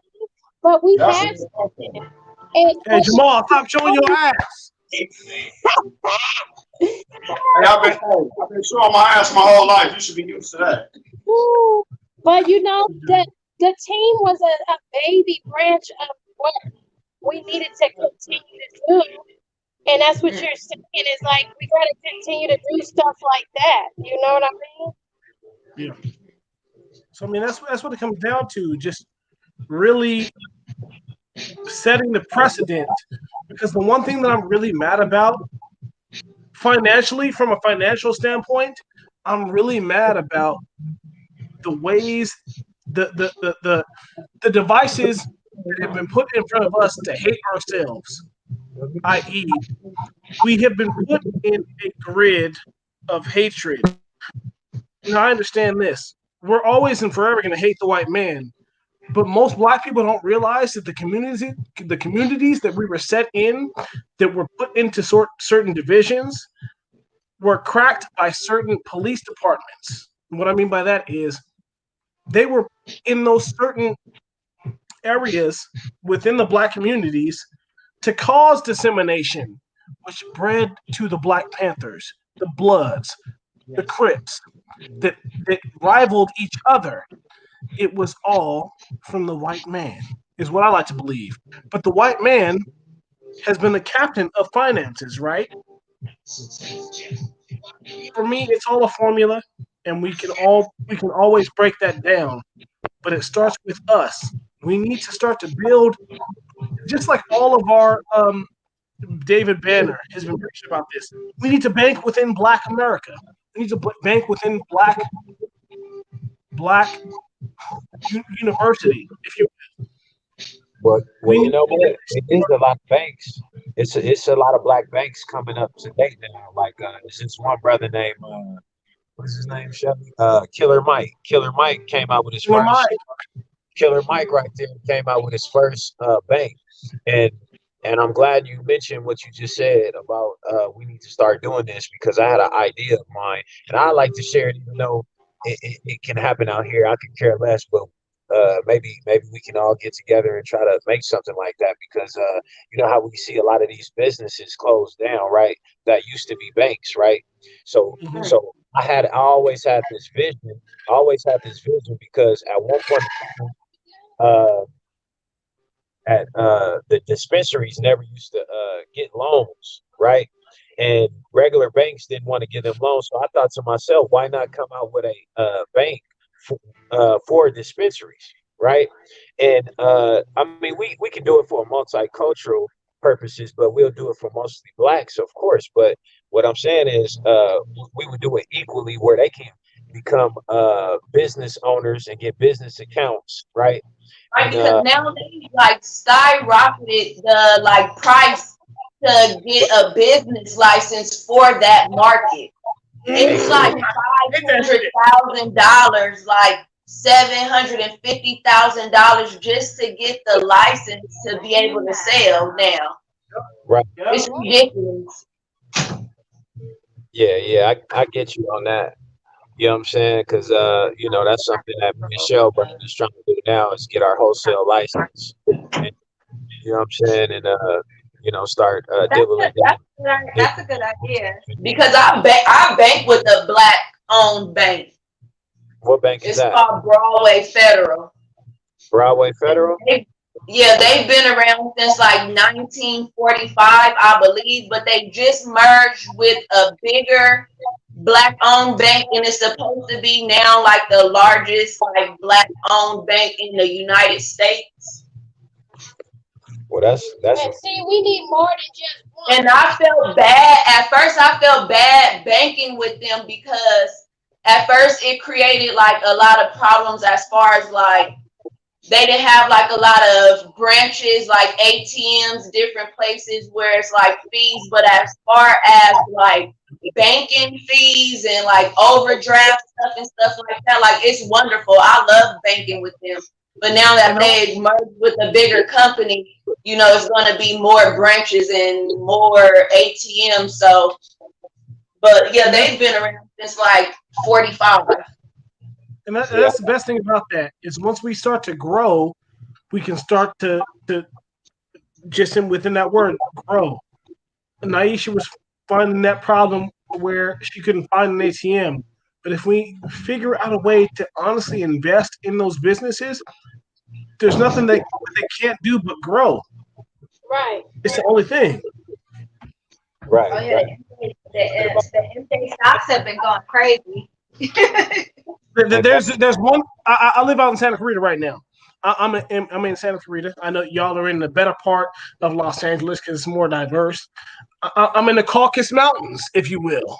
That's Basically. right. The Caucasus Mountains, niggas. Look, I'm still finding a way. We have a little a hair salon called Hair Stations. I used to go to Sally's, right? Try to get these dreadlocks on point. I don't know why But the hell you thankfully- went there. Huh? I don't know why the hell you went there. Silly. Me either. I was looking at myself in the mirror. I was looking at myself in the mirror like Michael Jackson. Looking at the man in the mirror. What the fuck was you doing? No, but then I got better, and I looked at myself, and my loctician, as she likes to call herself, she directed me to Hair Stations. It's a little place in Santa Clarita, up in Saugus. It's black owned. Once I learned that, this was like a year and a half ago, 2 years. I honestly have made the point to try and invest in those businesses because that's the only way we're going to get better. Just like I was saying before, we need to invest in ourselves. We need to educate ourselves at the same time, though, and build within ourselves. Right, Well, right. if you would have asked somebody, it's a whole bunch of black salons out there, sir. I'm not trying to go to a salon. I was just trying to get products, Shelly, big No, sister. but the salons out there, the black salons, they sell products out there. I'm surprised Shelly didn't tell you the best product you have is in your actual kitchen. You know what I'm saying? What is, Right. what's You're right. what? Everything that you need to put on your hair is in your kitchen, but you don't really realize like, oh damn, I could use this because Shelly do it all the time. But And he's saying support black businesses. no, Yeah. we all over. Yeah. We, Santa Clarita, Yeah. No, we understand, but we also gotta understand that we got certain products at our house. Now we do understand that we need to help our black community and our black businesses, but it is also a lot of black businesses that really don't give back to us, but they want us to give back to them, and that's really not okay. You know what I'm saying? I just feel like those businesses right there are prejudiced and want to get back into this. I know we on finances. businesses you talking I about? know we on finances, but it's certain black people in our community that portray that they're elevated and they all for the black community, but really racist and prejudice are two different things.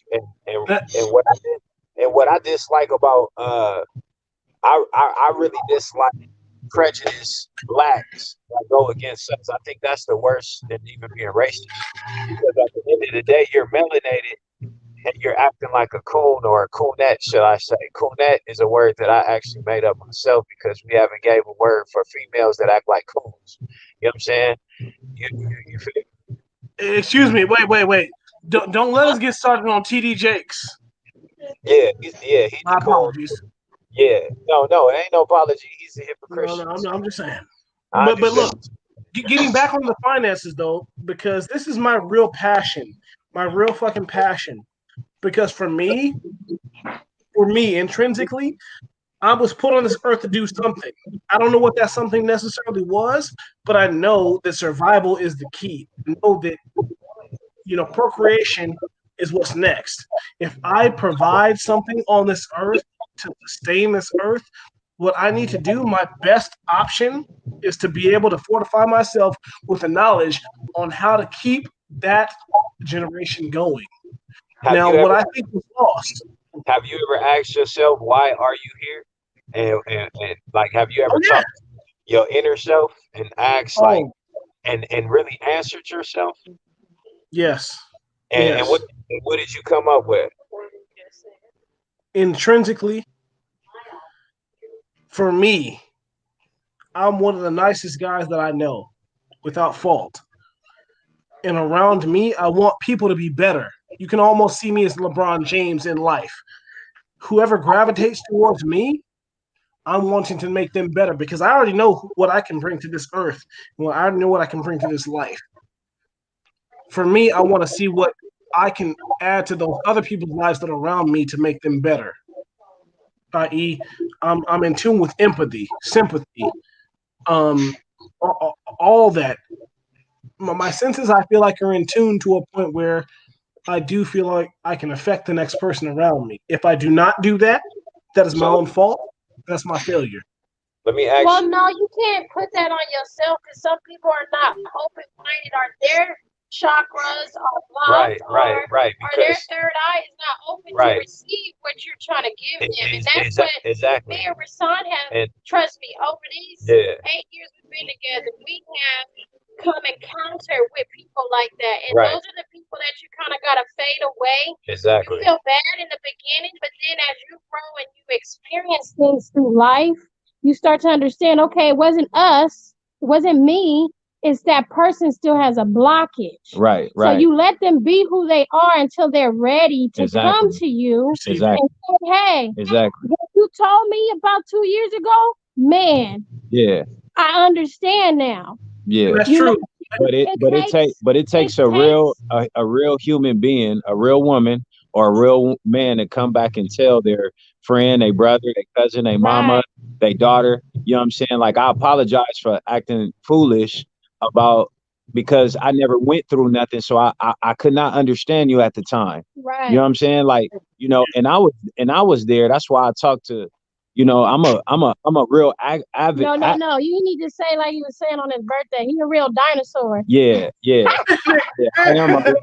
I ain't even gonna lie. A lot of people laugh when I say that, but when I say dinosaur, I'm talking about like I was raised on the West Side, with a lot of different people in my community that didn't have no like, you know what I'm saying, like all different spectrums of light. You know what I'm saying? That had different That spectrum. had different, yeah, different things in their life from the bad all the way to the good, right? But I was mixed in with a lot. You know what I mean? You But know? so don't get on yourself, Brian. Yeah. For some, if you feel like you can Because change people and they don't change, you got to remember it's not you. yeah, It's them not receiving because what you're trying to give third them. Also, because all right. So I have a question. So, all right, with you guys, with age comes wisdom, and then, because a lot of times wisdom comes from just experience Experience. and just going through a lot of different things. So as you guys have gotten older, what have you learned far as how to manage your finances and how to save money? What's different now and what was different back then? And what did you do better then as far as your finances opposed to what you do now? Or do you think it's way better now, or do you think that you may have developed some kind of bad habits or spending? Here, wait, Brian, before you get on that. So I'm gonna honestly say I learned through experience from having, going from the high end of money to going to the low end, going to the middle. Do not spend past your means. Do not Hmm. live above your means. right, And what I mean by that, I mean, you guys know we lived at River Ranch. River Ranch was not cheap, townhomes to live in. Um, but it became strenuous when we didn't have the jobs to support that. But we were living above our means at that age. You know what I mean? Then when we went to a lower end to where we were only paying a certain amount, it taught me as a person, okay, you have to downsize your life so you can have a happy life, but a fulfilling life. You get what I'm saying? Some people might say, oh, you shouldn't have to downsize. You go get that Birkin bag or that Gucci bag. Like, no, that's not what life is about. When you become a soul human being, you understand that that Birkin bag, that Gucci bag is not 'Cause going I to would rather bring I you a would life. rather go and buy a $5 purse and have all the money that the Birkin Right, costs inside right. of that Get in there, $5 purse. motherfucker. But you And can, but they look the same. right. Not only that, you're leaving a generational wealth towards your kids because you're not buying all the Birkin bags and this and that. Right. But I can honestly say with me and him, we learn you pay all your important bills first off. yeah, You pay what is mandatory first. exactly. To keep you maintained and Right. And over then a roof over your head. right. And then second will be you take care of thyself, meaning what you put inside of you. And Yeah, then the third thing will be if you want to save your money. which is, this I recommend this right here if because Brian, Okay. Okay. So the third thing That would water be, right there is on you point. know, figuring out if you want to save or you want to do leisure, but or investment, Oh, So I'll add on to that. I was listening to the Secrets of the Millionaire Mind, and Wait, they wait, wait, suggest. wait, wait, wait, wait, wait, wait, wait. I'm sorry. I really need to get your contact because you reading Secrets of a Millionaire Well, Mind. I'm listening to audiobook. So that one, It doesn't matter. Think You and educate Grow yourself. Rich, Think and Grow Rich, and right now I'm currently listening to The Richest Man in Babylon, and they all got me like wanting to restructure my whole financial situation. Yes. Look, hold on. Let me grab this. Let's go. Let's go. I got my book. I got my notebook. Okay. All right. Look, let me. Shit. So I'm still juggling between how I'm going to structure this, but basically they say create your plan. Okay, so you take your check, whatever income you get, 50% goes to your necessities. 50% of your check goes to your necessities. 10% goes to you. You pay yourself that 10% because you earned it and you blow it on whatever you want. You want that expensive massage from that masseuse down the street, you go ahead and drop that $200 because what you're doing is you're attracting more wealth to you. Because once you start doing that lifestyle, you're attracting more wealth. Massage. You go on Groupon and get a $40 massage. Whatever you want to do, that's fine. But look, the point is you pay yourself. That's 10% for you. There's 50% towards your necessities. Then they call it your financial freedom account. Basically, that's 10% to an account that you don't touch unless you're investing in something. Other than that, you don't touch it. Then they got the long-term savings for spending. That's 10%. And then they got it's called a give account. Your account that you give back with. Oh, and an education account. So you want to have an education account. So when you need to learn things to make you more money, you need to pay for a class or you need to buy books and stuff like that. That's what your education account's for. Oh man. Oh man. Oh man. So I was like, okay, I need to next month, like after towards the end, I'm restructuring everything. You just don't know. Let me say something real quick. That's one thing that most people, not even just our race, most people do not gravitate towards. Look, people need to understand it's an investment to make money in your life. You need to look at what you're worth, at what you're fucking worth, and what you can bring to the table to be able to be monetized as a skill. It's kind of our fault, but it's kind of not our fault because they talk about our financial blueprint. How our parents instill into us. I was talking with her today how we're groomed to hate the rich, the wealthy, to be envious of, to be jealous of them, to think that they're all greedy and that they're all stuck up. But no, once you get to know, like some wealthy people, they're the kindest people. They're the ones who donate these thousands of dollars to charities and all that. They have good things, good heart. The problem is we don't recognize that. No, We don't. Wait. Go ahead. Okay, so let me I gotta teach you on this. Okay, so only certain people are taught to hate people with money. Now, if you don't grow up with people with money, you probably would think that. Because trust me, okay, me and my brother, we have experienced the ghetto and we have experienced the suburbs to millionaire money. Mm-hmm. It all depends on your parents. Our parents did not teach us to not like to value people with money or not value people with money. One thing I'm just giving that as an example, but there's wait, Shelly,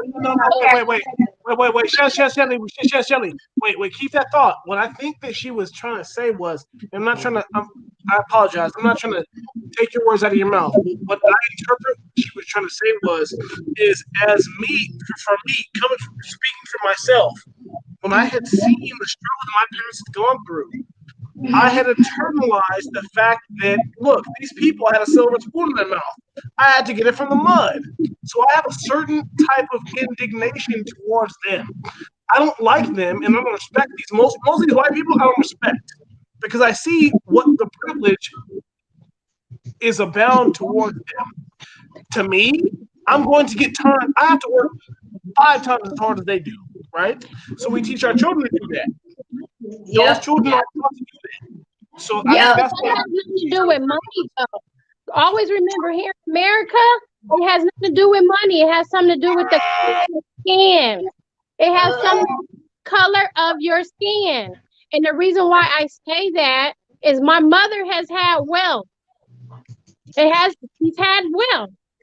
So I can honestly say it comes from the color of your skin when it comes to America. You can have as much money as you want, and they're still going to look at you, and they're still going to put boundaries on you because you are black at the end of the day. And like, unless you do what you said and you build a lot of this yourself, then they respect you now as a business person instead of just, oh, a black person with money. You see what I'm saying? So that's why I say on the east side, and I'm going to put it like this. When you live and you come from the east side, they teach you to hate people with money because they feel down. East side against west side. Exactly. And that's even in the black community. And the west if side, you live on the west side of LA and you black, you you're bougie. uppity, you're And you- bougie. and that's talking intrinsically. We're taught to hate ourselves. But let's talk about how we're taught to hate the other races for their intrinsic wealth. Because white people have been born into wealth more than we have been because we were cut off from our wealth. Right? But I don't think with black people it's so much of their wealth. It's the privilege of getting the wealth. That's the difference. You see, we have the privilege to get the wealth too. But once we get the wealth, we're stifled and we can only go to a certain plateau. You see what I'm saying? So I think with the black community, like I'm gonna tell you, my grandmother, my mother's mother, picked cotton in the South. My grandma did not like white people, not because of their wealth. She didn't like them because of their actions and their character. You see what I'm saying? So it's not so much of white people having wealth. Maybe black people interpret it that way because that's what black people want to see with white people is that, oh, they are wealthy because they have money. No, it's really their character that you're not liking. It's because the character is what makes that person, not the money. Shelley, let me ask you this one question. There's nice people that got money. You're right. Me and my brother have been around a lot of rich ass people. There's rich people that's not nice. There's rich people that don't like themselves too. You know, a lot of people think like, oh, rich people like themselves. Not all of them do. Shelley, let me ask you this though. Look, so there are those certain people that are wealthy, and we're taught not to like those people. Now, what if it comes to a certain point to where every person who is wealthy had to do some certain thing that you might not agree with or might not like? It might have to do with a category or denomination or career. Do, Brian, what you saying? A lot of them do. Some of them hold on, let me finish. There's always going to be a reason as to why you might hate that certain fact. Some certain people might turn a blind eye.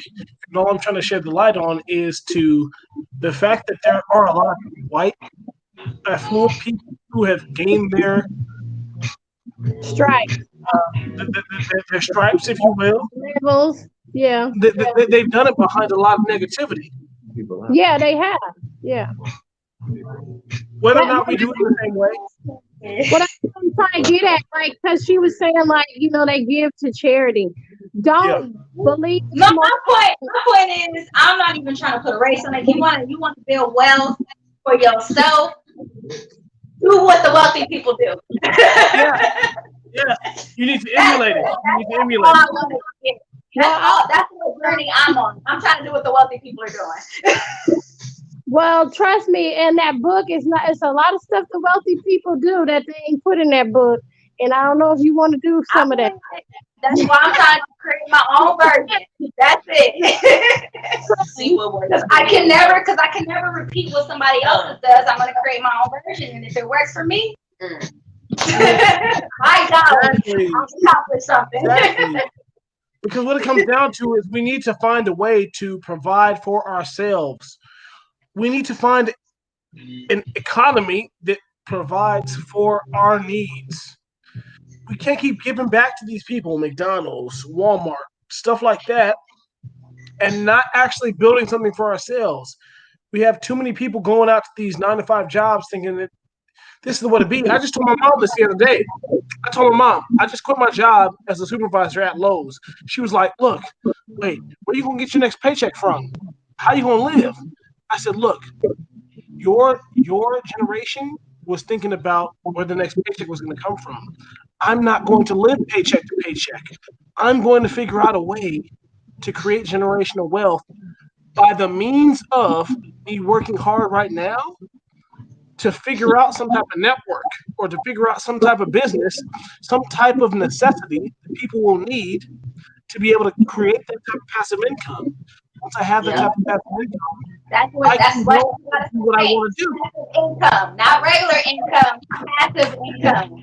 Let's That's go. then you start talking about net worth. You talk about net worth and passive income. I'm That's sorry. when the conversation start changing. We All right, don't need the network. All right, so we're gonna segue on to the next thing. The next thing is music from around the world. Now, if you guys know any different artists, so we're gonna play a couple of artists from around the world. If you guys know anybody, anyone that's watching, if you have any suggestions of any artists from another country, new or old, want you to let us know what's up. Hit us up, send them names, hit the comment section. Right now, I'm gonna get into a song called Jerusalem, featuring No Nom Cabo by Cody, by Master KG. It's a song from Africa. It didn't say which country, but we're gonna get into this. I don't know what kind of genre it is. We're just gonna go off the cuff. We're gonna freestyle this right now. The beat playing in the background is "Sky's the Limit." We're gonna change from that, and right about now, we don't get that back up during a freestyle session. You feel me? All right, here we go.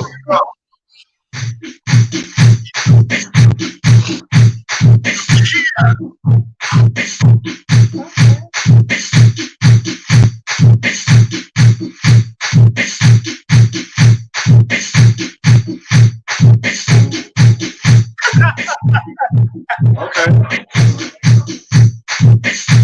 What is this? Christian type of dance hall music action?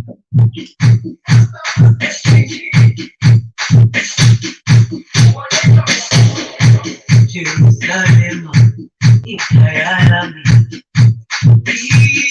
ilondoloze, uhambe nami, tunangishiana. Jerusalem, ikayalami, ilondoloze, uhambe nami, tunangishiana. Al-Qur'an, Usobami, Al-Qur'an, no lo sé,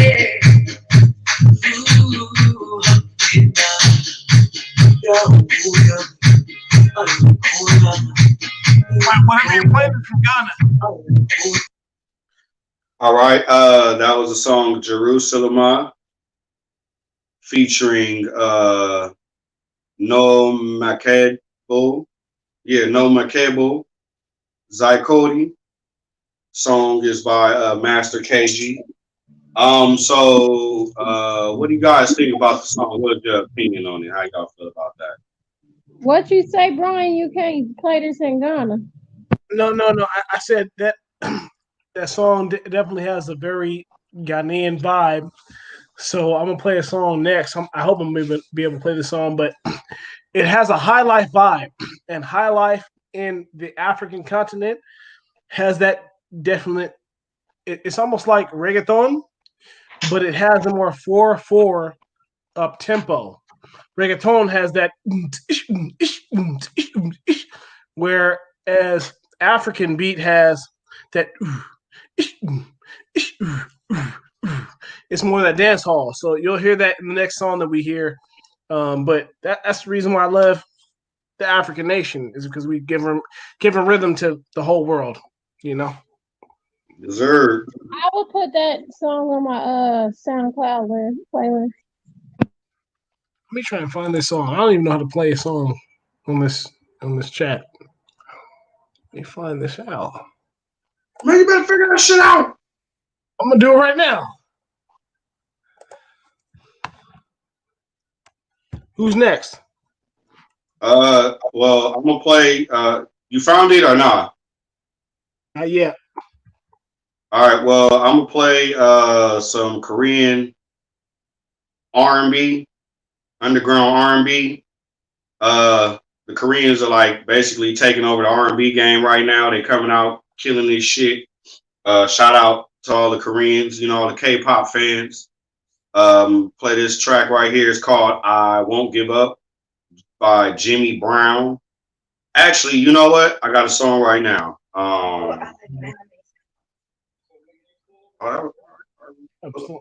Where am I still in my house? Really?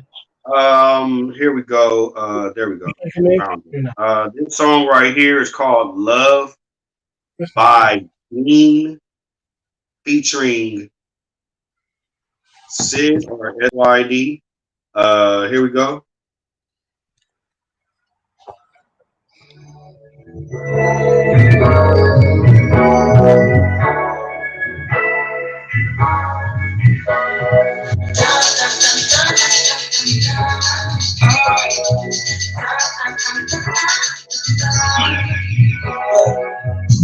You give me something I need in my life.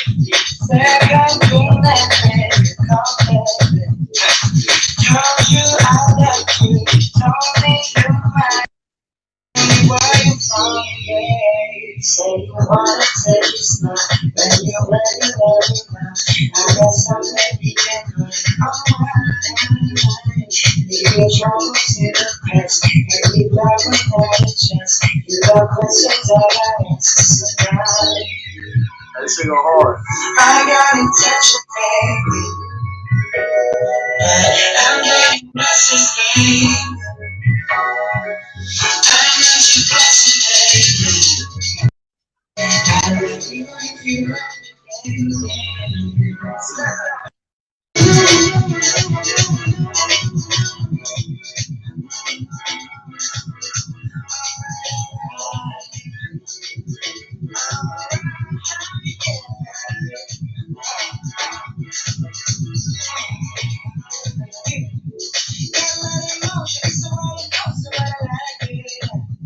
should I wait it now? Should I close my eyes? Should I write it out?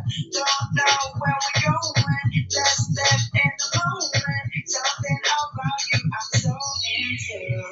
Say you wanna take it slow. When you're ready, let me know. I got somewhere we can go. Alright. I'll be patient, I'll be true.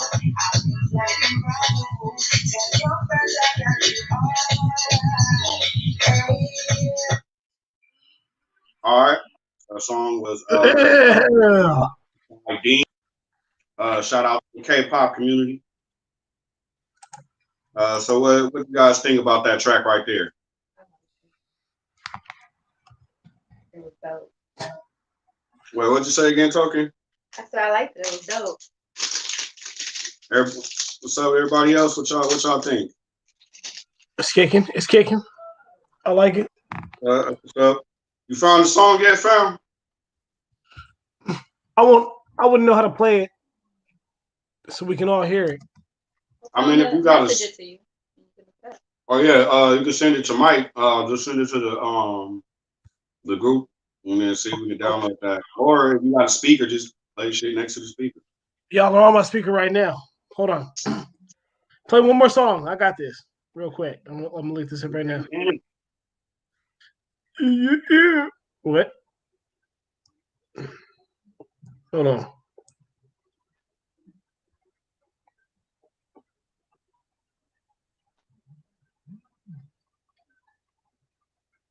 All right. Well, what we're gonna do right now is we're gonna stay here. It's right here in the Americas. I wouldn't just say right here in North America. This song is like just all the Americas on one track. We just gonna just keep it that simple. But the song is by our peoples, the Black Eyed Peas. Song's called Vida Loca, featuring Nicky Jam, Tyga, and J Ray Soul. And check out the music video. The music video is dope as shit. It has a homie T.O. Choco in that motherfucker doing the dance choreography. Let's get into this hot track right now. 4, 3, 2, 1.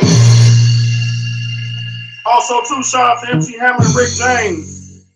It's not like this. It's not like this. It's not like this. 4, 3, 2, 1. Don't you know I'm loco? No quiero, no problema. Them girls, they love the coco. No need to call a foco. Judging me's a no-no. If you spoke in my photo, I do not live in solo. I live my life in turbo. Cause it's me, vida loca. It's me, vida loca. I do what I wanna. I do what I wanna. You can't tell me nothing, baby. No me diga nada. Bitch, you not my mama. Nah, it's me, vida loca. Vida loca. So gotta get you loca. I already told ya, I'm living. Now we got loca.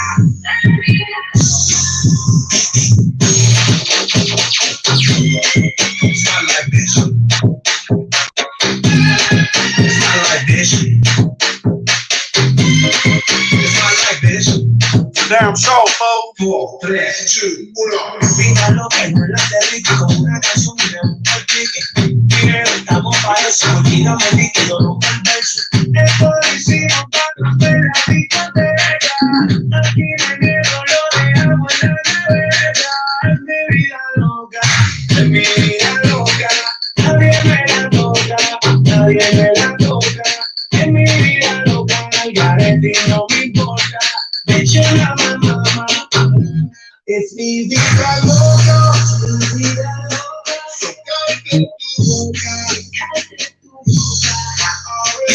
I told ya, I'm living. Now we got loca.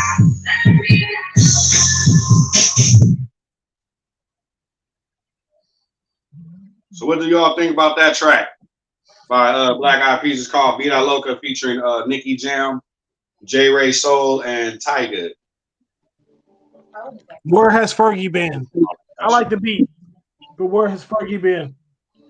Fergie ain't been with them for a while now, Brian. Yeah. That's what I'm saying. For a while. They don't need Fergie. Yeah, you right about that. The beat was cool. It had the ladies dancing. You know what I mean? Everybody grooving. You know what I mean? Look, let me play this. I don't know if I can do this properly, but I'm gonna play this towards the mic. I got my mic, my boom right here in front of the mic. Look, my peoples, being from Africa, a lot of people from Africa, or from the west side of Africa, any part of Africa, have migrated to the European side being the UK, the United Kingdom. So a lot of United Kingdom people with that British accent have come through the ranks with the raps. I like to call this P Money, when and where.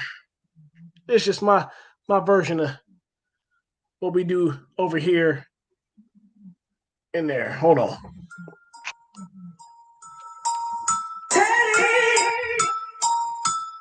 There in 10. Can y'all hear that? Peak R1, I'll be there in 10. There you go.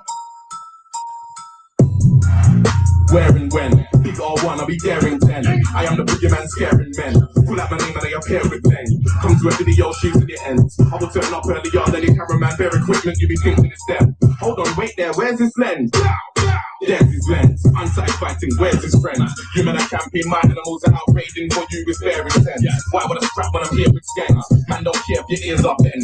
Smith and Wesson clipping on my Glock, I will bring a big 15, that Big Ben. Test me how, phone and phone up, let's meet now. Kick this thing up like Jetty, bow. David Louise absolutely foul. Don't piss me off, pussy, I'll sit down. Cause I went Deptford Green, I got Chinese man that would drive by your favorite restaurant and you get your main chick chow. Actually, just a little bit of that UK grime. So where that came from was, of course, the Chicago drill. The Chicago drill scene had a heavy, I'm kind of tipsy, had a heavy influence on any other type of gang-related musical and street grime combination. Chi-Town had a lot to do with those things that came up a part of any other nation. So the UK took up after them. Australia took up after them. Other parts of the world took up after them. So once we came up with that drill scene, that's what spawned this. So a lot of those drill rappers that came out from the UK that stabbing each other up, that's what I listened to a little bit. That's where I was from. Yeah. Okay. That's what's up. Shelly, you guys have anything you want to play, or not this episode? We can wait till next week. Hey, Mike. Episode next one, because I already got a list, but right now I can't think of nothing. Okay. I was gonna say, if Mike, my boy Mike, wanted to throw something on, he might know from another country. You have like that Neil too. Hey,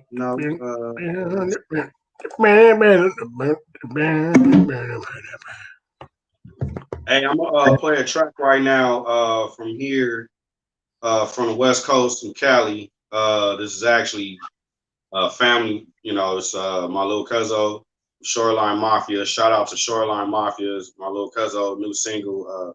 My little cousin Rob Vicious, song called Crash Dummy. Y'all are doing this thing, go pick up that new Shoreline Mafia mixtape. We're gonna get into this track right now. Lil Cuzzo's flows has really, progressed over the years. Proud of him. He's doing this thing. I've actually watched this kid like literally grow from like even before he was even conceived. Like, that's real Lil Cuzzo. His dad. Like, shout out to Big Rob, Uncle Rob. Little Rob Vicious. We're gonna get into this track. This shit go hard though.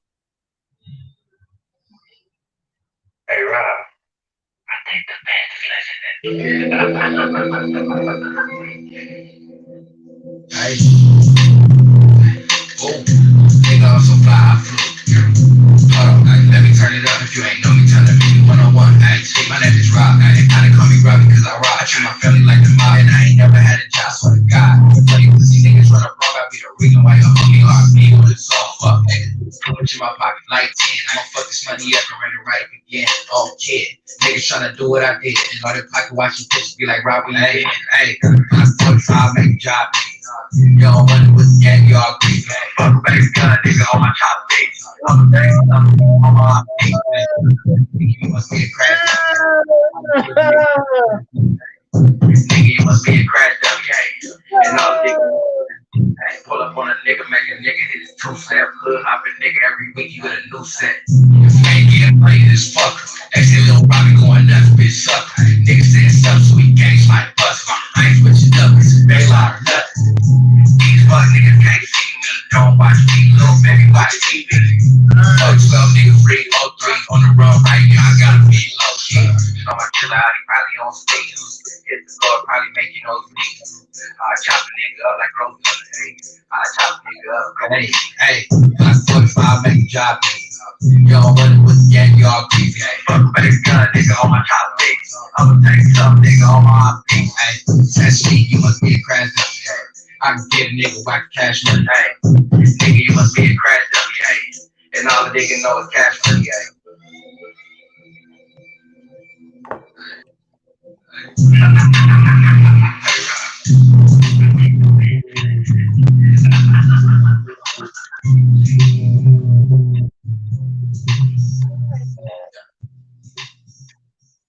Once again, shout out Lil Cuzzo, Rob Vicious, Shoreline Mafia. That shit go hard to the motherfucker. I heard that the other day. I was, showing him some love on his Instagram, and I seen that motherfucker. I was like, wait, hold on.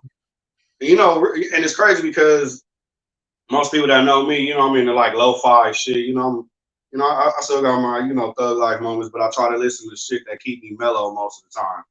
And I heard that. I was like, wait, hold on. Like, I'm sitting there like, all right, wait, like made me like go on some old school, like some back in 05, 06 Hollywood and Highland type shit. Like for real, I'm about to start from some shit.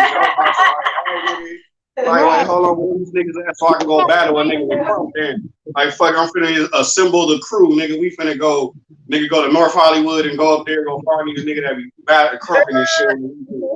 Like, nigga, we finna go get these niggas. Like, fuck that. But once again, shout out Lil Cuzzo, Rob Vicious.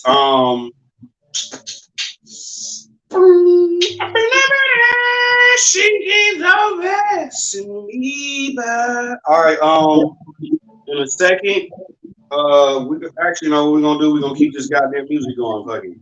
We're gonna keep this stuff rolling. Some more Korean music. Let me see. Oh, do you have? You said Korean music. You said K-pop. You better hit that K-pop right now. Cause this right here though, this shit go hard though, like hard in the paint. I ain't even gonna lie. Like this song is called G Ma, featuring Jay All Day, Lada, Okasan, and Cole, Kohh. The song's by Keep 8. I know I fucked off a whole bunch of shit saying that real brief. Let's say that one again. I don't want you to do all that. You shining bright, but I don't want you to do that.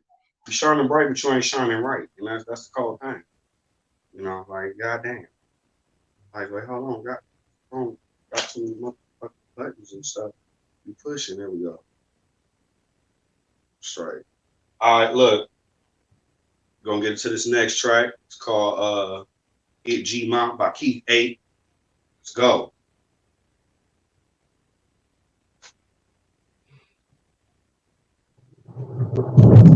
Shout out to the Koreans doing their thing right now. The song is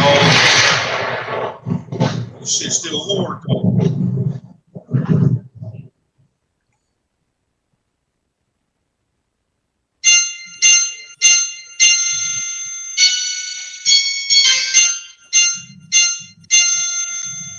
This is Korean. Yeah. Squash it. On the water swap. This shit is old, bro. Bro, this shit is old, bro. Let's go.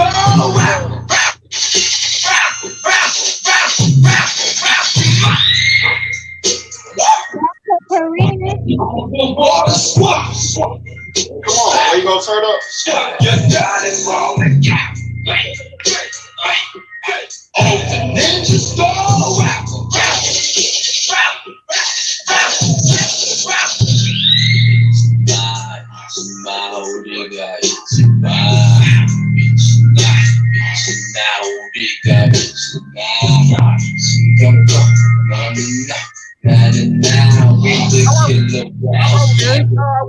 Come on, let's go. G-O-H-O-R-T-V, the corporate petty boss. Motherfucker, 주둥이 막 너는 나는 받아들여 어서 너는 만들려 할때 나는 돈 벌러 고민성이 저러니까 말기를 감이 오유와의 맞아次の行くしたねで広げる世界一Ten ninjas on the mission 邪魔者は容赦なく吸収生きるかけて当然の君にだけ君に人は最後の夢な I'm gonna play the next verse after this because the next nigga really gets off. I don't know what he's saying, but he's gonna get off.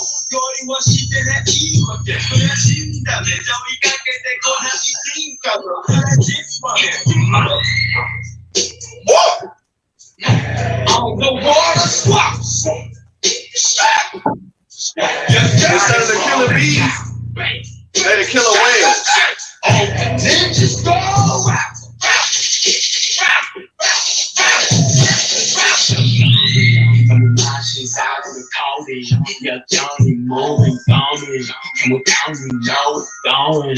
Hotter than the motherfucking neck. Off that yoke, you ain't know what you forget. Do your bang, bang, bang, bang, bang. Kiss that bitch, you might kill away. Kill the whack, kill the whack, kill the whack, kill the whack. Feel that, feel that, feel that. Who they come, don't feel that.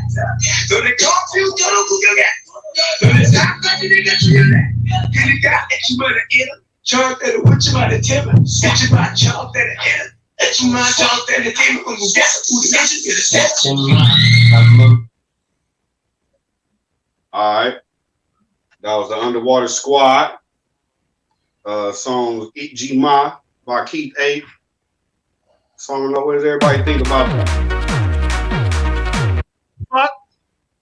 What y'all think about that? And after that, what we're gonna do is we're gonna go into the Just Friends section, where we're gonna ask, where people are gonna ask us questions about relationships, and we're gonna answer them. Or should they just be friends, or should they be more? All right, but right now, I want you guys' opinion on this last song, and then after that, we'll go into the meditation segment, and then we're gonna go out with the freestyle as we always do. So let's get the last little commentary. We was gonna talk about that song. Yeah. So what did you think about the song? That song, you know, black people didn't taught them how to do that because that's like 7 years ago. Yeah. Panda Panda. They got to be from somewhere else, right? No, they Korean, but you know, it's black people from here that taught their ass how to sing. Yeah. I mean, like So that. So a lot of what's going on with the K-pop scene and even the underground scene and everything like that. There's a lot of blacks, a lot of African Americans who are leaving America who aren't getting the opportunities here that are going over there writing for them and basically working with them. Like prime example, Shelly Swoop. Like when he goes to Japan, like he has a whole following in Japan, So it's Swoop who used to dance with us with dance with Funkalicious before. You probably met him years ago, Shelly. But his name is Richard Whitebear, but he's performed with us in the past. Let me see. You guys have anything else, any more songs or whatever before we get ready to move on to the Just Friends segment? Okay, we got a song. Okay. By hold on. Let me pause this. We got a song. It's a up and coming artist. His name is 3 Drugs. You said 3 drugs. Yeah. You said 3 drugs or 3 drugs? No, 3 drugs. 3 drugs. 3 drugs.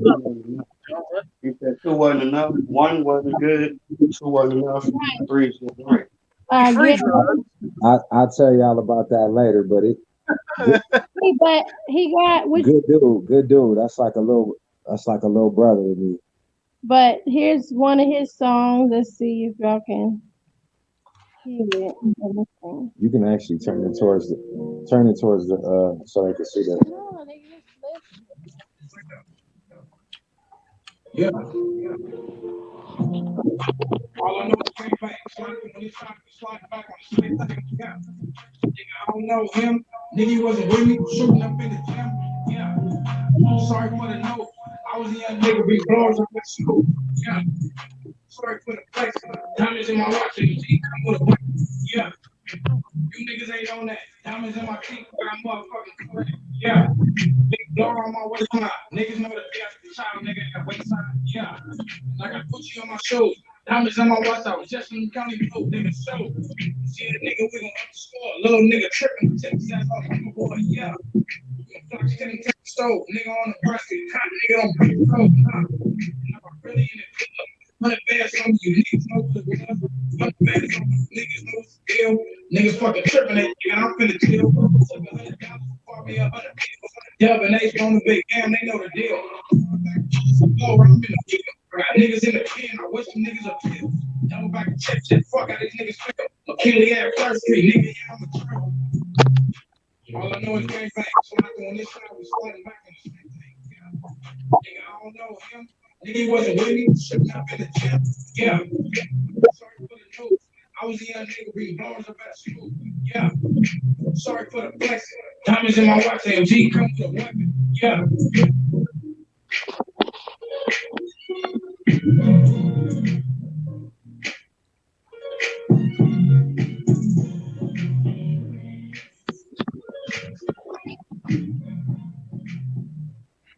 Okay, so that was Three Drugs, up and coming artist.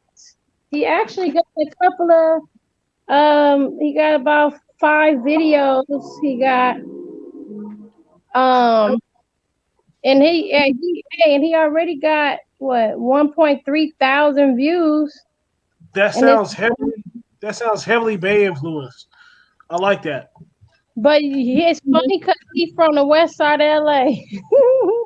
Yeah. But I mean, that's cool though.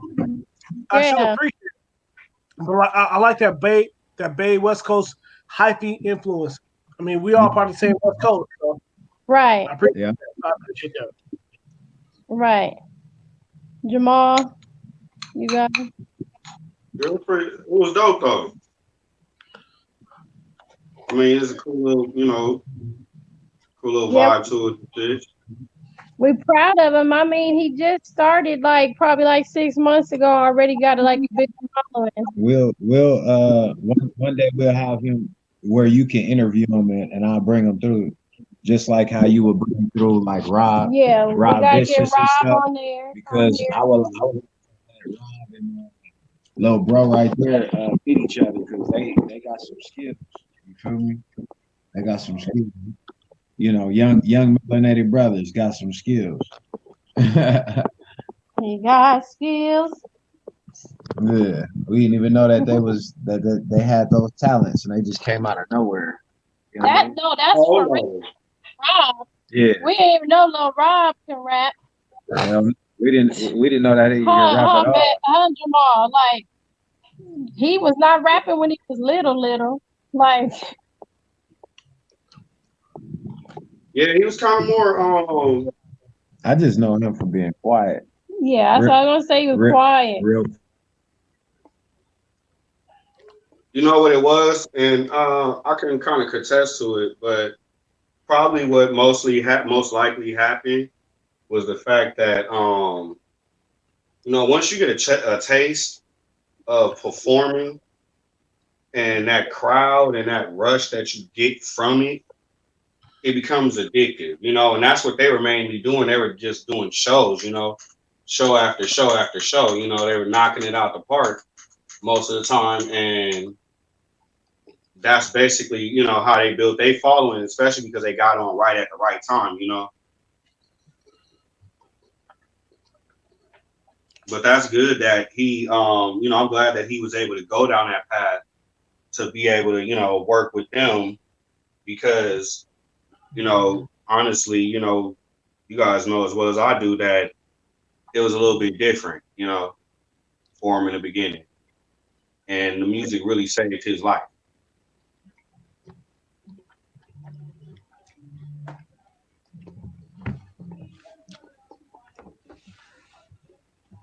All right. Going into the next section. The next section. We just be friends. This song is Let's be friends. We should be friends. I don't think it. I don't want to pretend. We should be friends. Let's be friends. I don't need the drama. I don't need the headache. Let's be friends. We should be friends. I don't need the drama. I don't need the headache. We should be friends. Let's be friends. I don't want to think it. I don't want to pretend.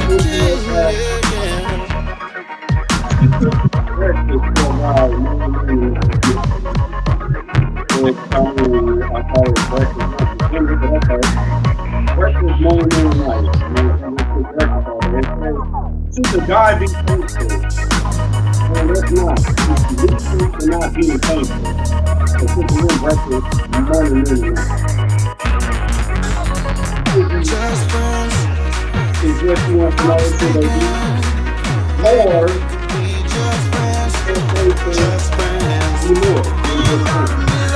they be more than just friends?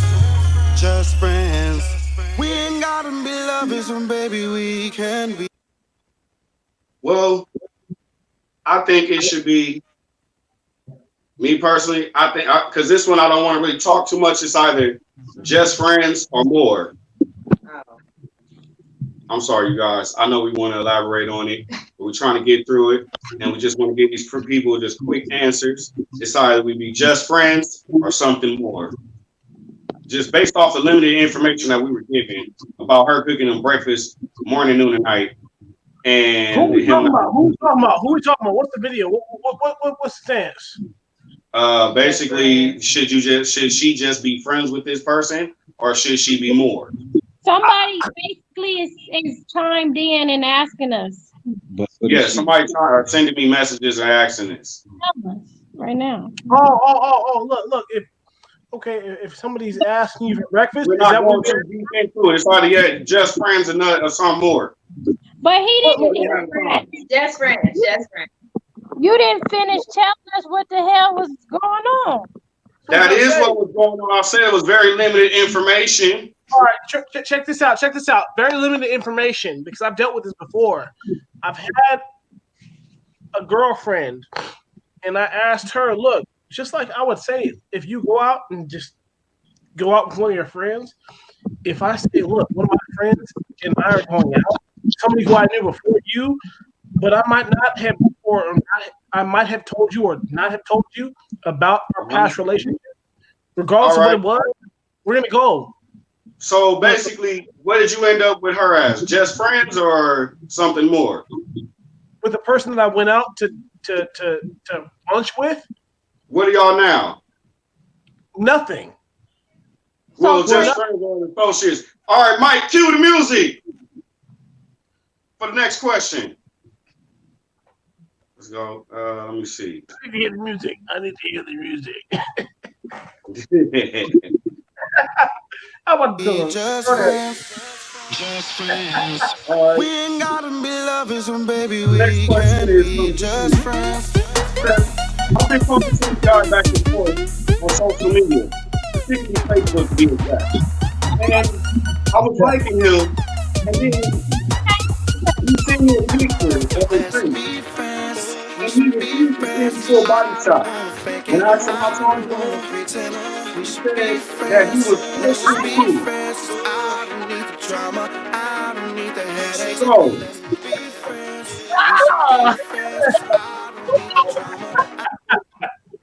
okay, you gotta start from the beginning because I couldn't hear nothing you said. all right, guess it's you loud. No, all right, so the question from Dee. It says, I've been talking to this guy on social media for several months now, and we were cool, and I was vibing with him. And I found it weird that he was always sending me head pictures. He would never send me full body shots. I asked him, how tall he was, and he refused to answer this question. But then one day, he answered when I continued to pressure him about it, and he said that he's 4'2". Which means that he's a little person. Now, I'm 5'2" myself. I'm already short as it is.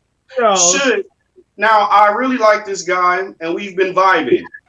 Should I be just friends with him, or should I pursue more? Because they say beauty is in the eye of the beholder. And who's to say that this is not the one that's for me? Wait. Did she start off? Did she start off as a Smurf? She talking about 4'2". Did she start off as a Smurf on this dating website? Brian is stupid. He said that she start off as a Smurf. If you don't be quiet, boy, listen. Listen, if she got a question if he should be a friend or a lover, she might as well go love him because it shouldn't be no damn question. I mean, but what if she's saying, she like people that's tall though? That's her preference. You mean? Want to try a short person apparently because I was like, no. It wouldn't be no question if I want to be with a short person or not. I know I like tall guys. I ain't gonna be with no midget. No, I'm gonna have to. I'm gonna You have to like side his with you. You personality should though. know. I'm a You should know personality. your preference. Like for me, like for any respective girl, look, if she doesn't want to be with somebody who's shorter than her, that is her prerogative. If a man does not want to be with a certain type of woman, that is his prerogative. It is our demeanor that comes in and judges whether or not it's Right. right for that person to do that. I.e., if a black man likes to go for a light skinned woman, Right. or if a woman likes to go for somebody who's taller than her and discriminates against people who are shorter than her, it goes the same way. So it Well, just depends for me what you like, what you like and what you want. what I'm saying is, she said out of her with the question that she likes his vibes, and he might be the one. So that means in her heart she want to give it a try. Give it a try. No, check this That's what out. I was saying. No, Answer check. your own question. But what if See if she you can feel make what that it you may do. not, be sexually satisfied by this person? Well, that's why you gotta be open and honest and be like, look, I Let him, want to give it a shot. And if it don't work out, can we still be friends? Simple. exactly. Give him a chance. Let him make it. See what it. If he can make it, do what it do. For sure, for sure. Hey, Mike, let's play that music again as we get into the next question. We're going to have one for the fellas. I don't need the headaches. We should be friends. Let's be friends. 'Cause I don't wanna fake it. I don't wanna pretend. Yeah, yeah.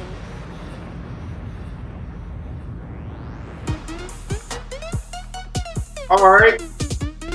We got a question from Johnny. Johnny says he's been dating this girl for over a year now, and she doesn't have a place to live. He's living with his parents. And the thing is, he can go home at any time. She's struggling financially because she's had several evictions and has bad credit. Now, the thing is, he says he really loves this girl. She's taken him out for his birthday.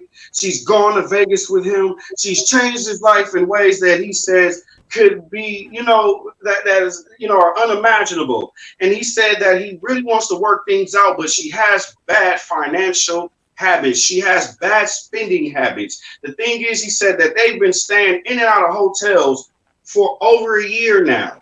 And he wants to know, should he continue to work it out with this woman, or should they just be friends? Look at the motion. It means sever it off. Sever it off. Look, what you need to do is you need to find your own way to be successful, because this teammate type of mentality isn't going to work. Meaning, there is a teammate that you have who is a weak link, and you have identified that. Let's do what we need to do to cleanse ourselves of that weak link.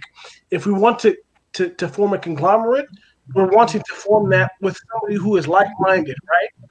If this person, to me, I'm going to cut this short real quick.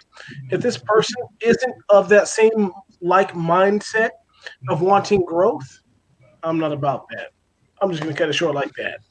There's no compatibility. Cut it short. Cut it off. It's on different.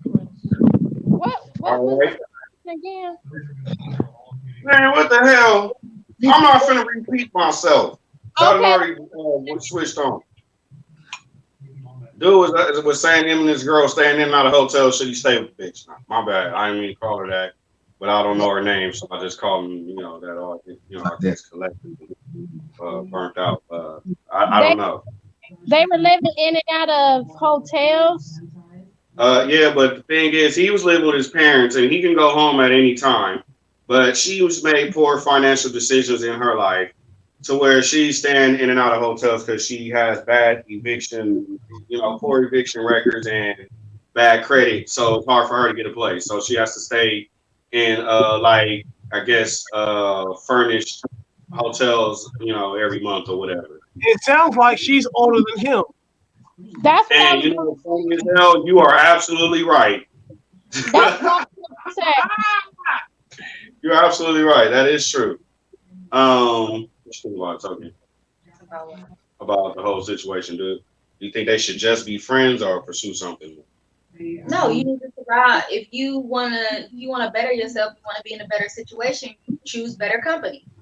Mm-hmm. If you see where this person has a lot of problems, especially if they're not willing to fix them, I don't see no point in keeping that person around. Especially if you would want those habits, or if that person's affecting you in any kind of way. I mean, we all do it with relationships and stuff like that. We put up with a lot because we see the greatness in that person. But at the end of the day, if you going backwards, something's wrong. Real talk. Is he to help build her up, or he just staying at his parents and staying with her at the hotel? Because well, that's for them to figure it out. Because if that's the case, Yeah, it's only that same thing she was giving him. He could speak all that from a person who was who's a whole lot more better influence than she is. ain't no influence on her either. If he allowed her to keep going to the daggone hotel. Yeah, he's what you call a pretend man. He was a pretend man. Yep. Pretend man. All right, let's Mike, can we cue the music and we're gonna go on to the next question. All right, next question is from the young man. He says that he's been dating this older female and she has kids, but he doesn't. He wants kids in the future, and he really loves this girl. They've been dating for a couple of years now. And like he said, he wants children. Her children love him. But the problem is this. She has 2 different baby daddies, and both of them are incarcerated. The thing is, one is set to be released, and the other one is doing life in prison. The one that's set to be released said he wants custody of one of the children. Now, this is the thing. What he's asking is, should I indulge and stand by my girl? And should I be her knight in shining armor like I've been for the past couple of years? Or should I be more understanding of the father who wants to be in his child's life? Let me please get my shit out of the way right quick. Because fortunately, I've never had to deal with anybody in my immediate family who has had to go to jail, other than my father. My mother put my father in jail, and it was brief. So thankfully, I didn't have to deal with the long-term ramifications of that. I will say this, though. Bro, a relationship will put somebody else through hell if it comes through the judicial system. Yes. So I find that a lot of fuck shit. I just want to hear what y'all have to say because I'm excited. Because mind you, the only thing that I have to deal with, my father only dealt with a month being in jail because of my mother. I want to hear what y'all have to say. It's fuck shit. Okay, so this is what I feel about the guy. Most men are in prison behind the women. You want to go? This is what I feel about the guy. If he's been with her this long, well, see, this is what's not clear. Okay, he said he wants kids, right? He's not making it clear if she wants to have more kids with him. So that should be one of his decision makers. Is if this woman don't want to have more kids and he wants kids, then he's going to need to move on to somebody else and keep her as a friend. And he can still give her advice. But if she's willing to have kids with him, then hey, work it out. And then when this guy get out of jail, hey, maybe they can talk it out as men and see what the decision will be about as far as the guy seeing his kid. Man, the fact of the matter is he needs to get the hell out of there real quick, because I'm gonna keep it all the way trill for the 100. That's fake. You got to think of it like this: T is a liability, and the reason why she's a liability is, I'm not saying that it may not work, but if she got a guy that keep coming in and out of her life like that, it's cool to do it for the kids. Yeah, you can do it for the kids, but he actually honestly needs to make a way for himself with somebody that don't have them. You know what I mean? It's only certain circumstances where you can deal with the ones that have those situations. You know what I mean? It depends on how the respect level is in a relationship. Because if it's not compliment and building, then that's destroying. And it's only two type of people in this world: builders and destroyers. Destroyers. And if you fuck with somebody that's in between, which is a 50%er, that's a no percenter at all, which is a zero no brainer. So, like I said, But what if they are building? but So he just needs to just up and leave. That's why I'm saying, like, he gonna have to make the decision. If she want kids and he's building with her, okay, build with her and have kids. But he used the word knight in shining armor. that he's been for her. So that only lets me know that he's a simp and she's taking advantage of his. He didn't say she was though. He's a Simpson. He's a Simpson. You know what I'm saying? And he's simping because he called himself a knight in shining armor. But he didn't say she's taking advantage of him though. Well, it sounds to me that he is though. He's getting taken advantage of. How? You didn't hear?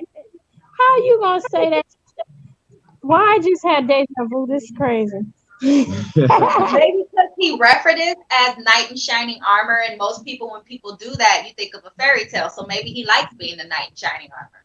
That's exactly that's what I'm getting at. But my thing is this. I'll let you be the knight in shining armor. You would have probably related it to something more negative, like, "Oh, I'm Captain Save-A-Ho" or some shit like that. Like he never said she was a bad person. But he never said he had an issue with her. It was just the fact that these, a lot of people would look at it. It's a negative thing that she has two different baby daddies and have two different children. It's other people's perception. Exactly. Of him going into that situation. Right. No, I want to speak on this. I've never put myself in this situation because of the fact I'm not speaking anything bad on because I've been drinking a little bit. I'm not going to speak on anything bad on any woman who has had a child outside of any other relationship. For me personally, I didn't want to venture into that because I'm a product of a divorced marriage. I'll bring this full circle.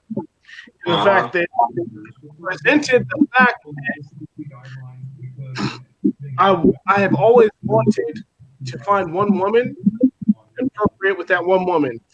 That might not happen. Life is life. So we always have to accept what circumstances and situations befall on us. I get it. You're pretty much just like you're trying to avoid a situation that potentially has a lot of red flags. Exactly. But that's hard to do, though. It's hard to do, honestly, because I could be in that situation right now. I might not be, or that's for hindsight to decide, because hindsight is 20/20. Once you get past it, you can be able to see clearly. You feel me? So when it comes down to this fact, in this specific situation, and I apologize, I keep hiccuping. I would try to do my best to navigate and see who's the best potential candidate. But like I'm saying, we're always going to fall short sometimes. Those mistakes might be made. We have to do better in that. After you find that out, navigating throughout that.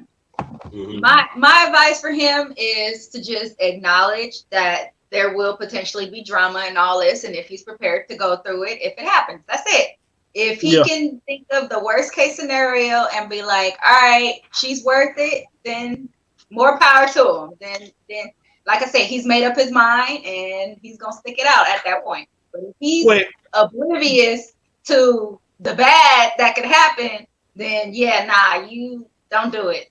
Rather just avoid the situation entirely. I have a question. What? I have a question. Look, you got Seattle on your chest. I see that. Are you from Seattle? You from Seattle? I got family from out there, but I was born out here in LA. But I do want to move to Washington, not Seattle per se, but I do want to move. Hey, out nigga, there. you better not bring up them goddamn Seahawks right now as we segue into other shit. We talk about them bullshit niggas ain't even playing. I knew what you were saying. That's where But I don't. Hey, I just think Russ and Sierra are like my favorite couple. That's it. Power couples. Hey, if we talking about relationships, power couples to the max. Look, Russell, Sierra, a match made in heaven. Those should be Beyonce. Let's go.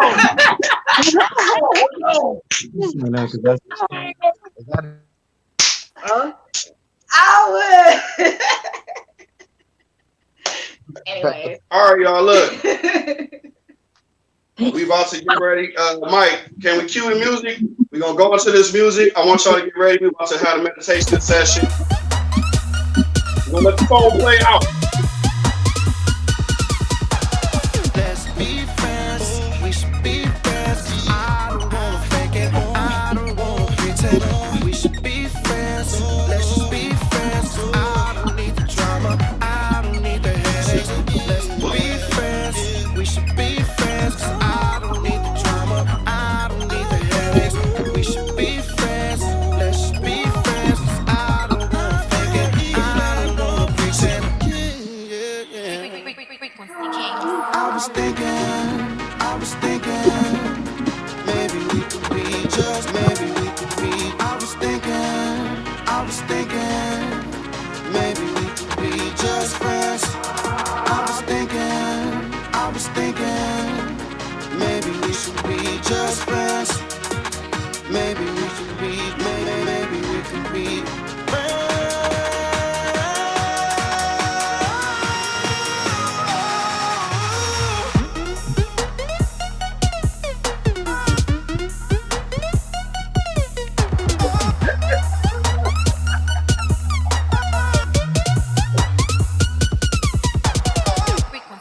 Of what he got going You on. laughing at Jamal Bryant? No.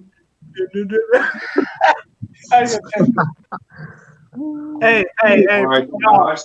I'm about to be the sweet spot next week. I'm about to be the sweet spot. This week I was supposed to be.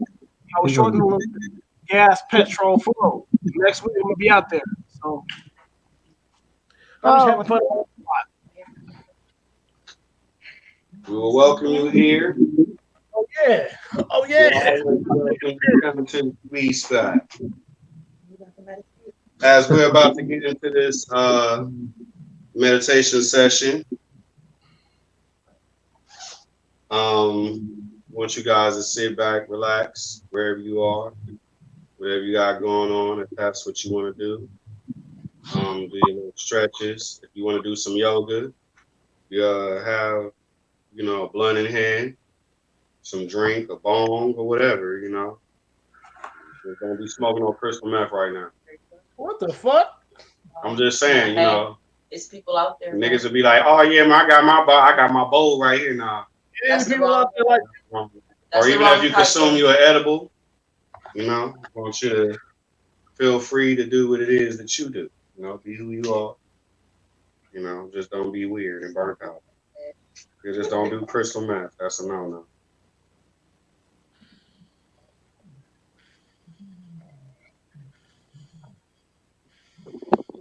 Your ass should be up for like 5 goddamn days, 3, 4, 5 days. he said, P.5. All right, everybody.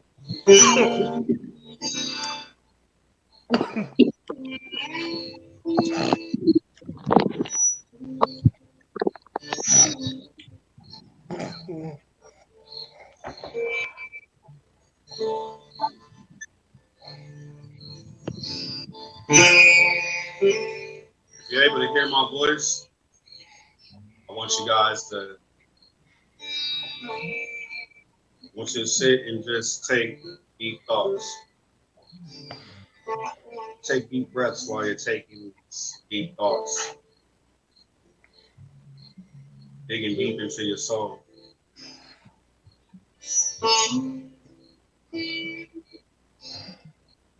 I want you to identify all the problems that you have, whether you caused them or not, whether there's something that someone else continues to do to you or you continue to do to them, or if it's just something, it's an ailment that you may have, or just a mental blockage, and you can't figure out how to get around it, through it, over it, or under it.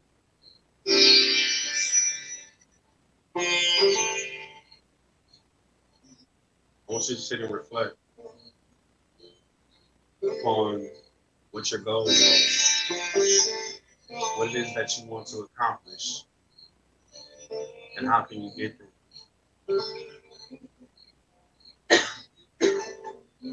Our body moves as the mind allows it to. The more we allow our body to stifle our mind, the more our body will become crippled. We become enabled to do things because we, of course, seen our own demise and our own destruction before we've even gotten the chance to have victory.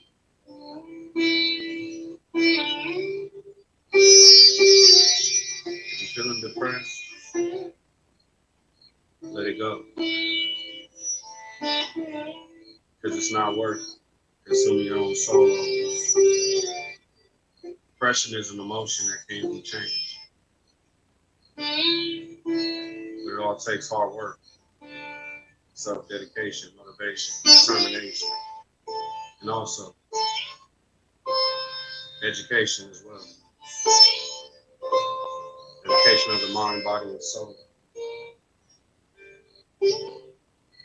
Now, we'll go silent for a couple of minutes now.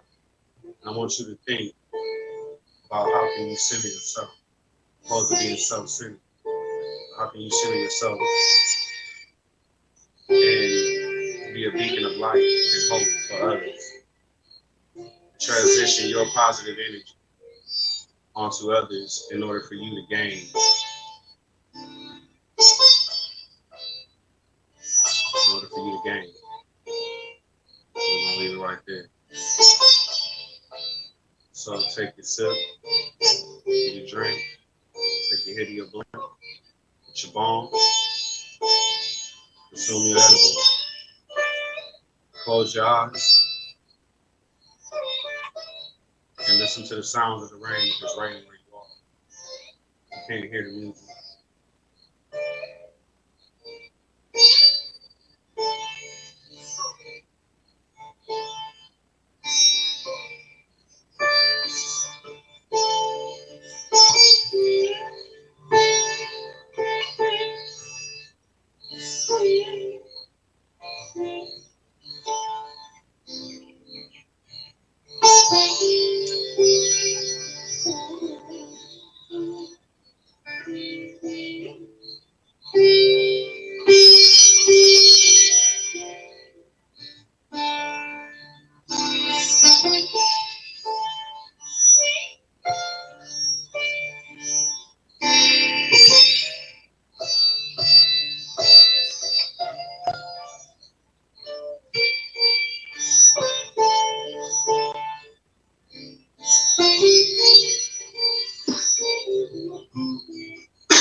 All right, now that you've been able to identify the problems that you have in your meditation, in deep thought, what I want you to do is, I want you to remember this. I want you to think of how can I gain these positive thoughts? How can I move over and look at things in a positive light? Feel them in a positive light. Hear them in a positive light. Think of them in a positive light. And speak these positive things into existence. Things that make you feel. Things that bring you joy. That don't bring you suffering. I want you to think of, I will hear no evil, see no evil, speak no evil. But to expand on that, I will feel no evil and think no evil as well.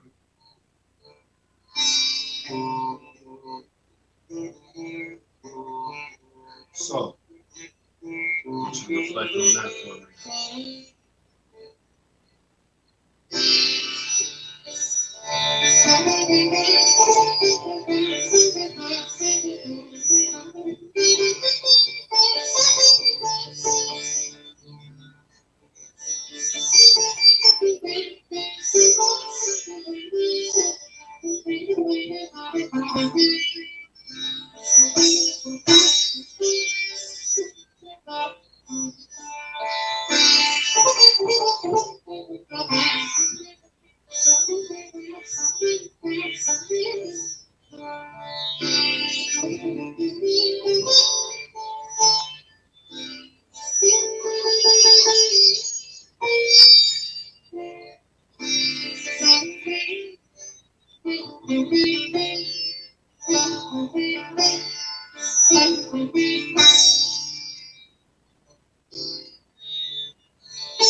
All right, everyone.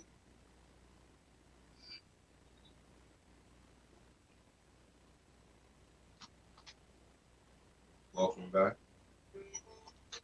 Hope God we didn't put you guys to sleep.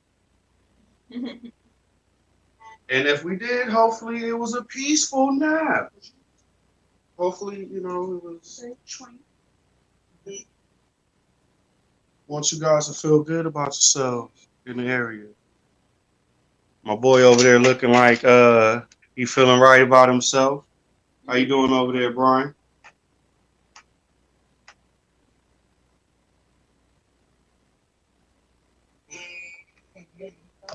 You on mute still, Brian. We don't hear nothing you saying. Not a damn thing. Take your. Not There a you go. damn thing. I'm feeling good. Thank you very much, big sis.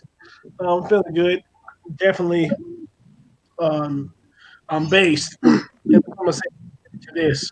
I'm about to get up off this platform right now. Um, we need to keep doing this. We need to Wait, keep you about to having. dip out before the freestyle cipher? I mean, I need to get myself better. I need to get in the high time chamber so I can better myself. That's what I'm gonna say. I got to deal with some family stuff right now, but we need to keep this dialogue going. We need to improve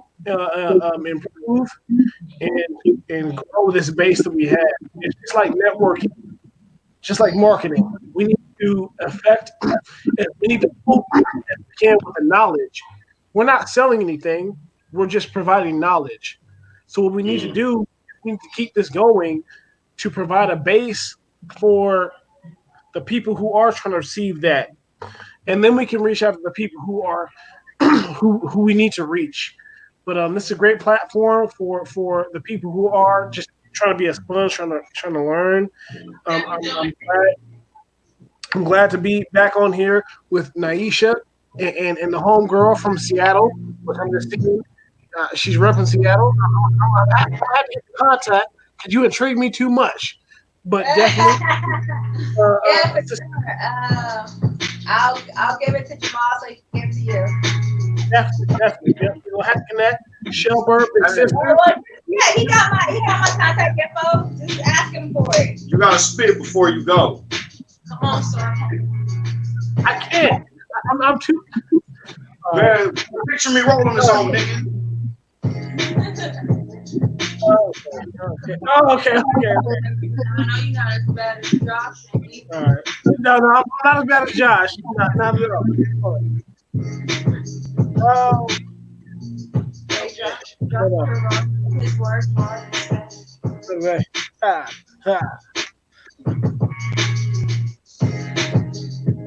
You're in the beat, I don't want no leaks.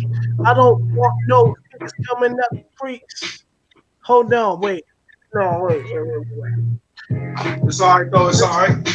Yeah, to my foundation. We're speaking for all the nations. Nobody can see where I'm coming from. It's too dark. No. I need to be back in the spot. Look, y'all can't hear me properly. So it doesn't matter what I say. It doesn't matter where I come from. I can come up from the street style, but I need to be back in the street spot.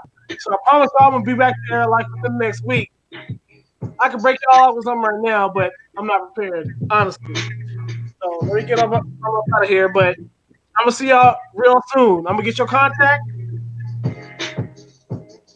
Sounds good.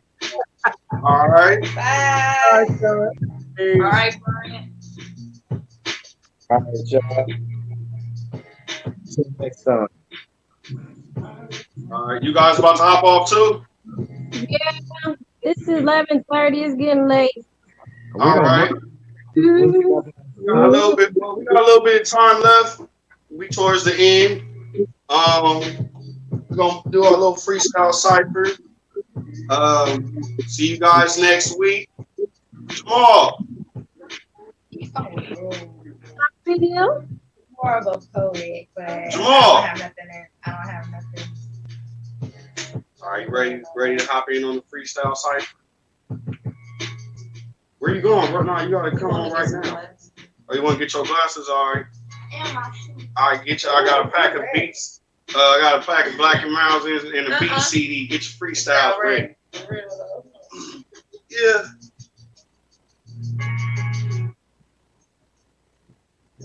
It's your boy Lamar Smooth. I'm here in the sweet spot. Star Mob, Funkalicious, with the business. I come through and I know that they been tripping. Niggas love it, but the difference is got another listen in. Party, about to sip on some Bacardi, about to go get retarded. Henny got me so started, like a car that was still dripping. I'm in this motherfucker really tripping. Now are you sweet tipping? I'm on the sweet spot. If you ain't really listen, I got a whole style wild with my competition. This blaze up, you know they can't change us. Some style be wild, some others be dangerous. Kids is wild, it's like smoking on ankle dust in the pigeon coop. What you really think you do? It's in the sweet spot. What you really think you got? I've been thugging like Tupac since a few shots of the liquor, and I just feel another way to get bigger. And you was bouncing on your ass like you was Tigger, and you was looking at me like can you get a dub like West Side, ride or die, two sides, Gemini. We about to go get high, blazing this all the time. Wait, think she was rolling in the whip that ain't stolen. looking like goddamn. What the fuck is they holding? Is they holding them cats, laying people on their back, saying they carrying the Super Saiyans, but you ain't really playing the double the tail. These niggas going to tell, but we was looking at them like they couldn't really know us well. It's rocking out to the beat and we about to go kill it. I'm going bigger in this motherfucker that be really wild out on the style bitches. Hobby in this thing, know we got a couple dishes. Yeah, I mean I'm out wilding on a couple missions, and they is cool, they dirty like a couple dishes. Okay, believe us, it's just what you trust. The new star, motivated all. Your styles are super crazy. We about to go spit it up, and this is what it is, baby. Picture us rolling. Now what it is, I like to bring to you a young man who came out with the style, who said he went from breezy to better believe in doing things easy. Without further ado, I present to you Lil JJ Cool. Lil JJ Cool, what you think? What you about to spit on? We about to bust another beat though. Hold on.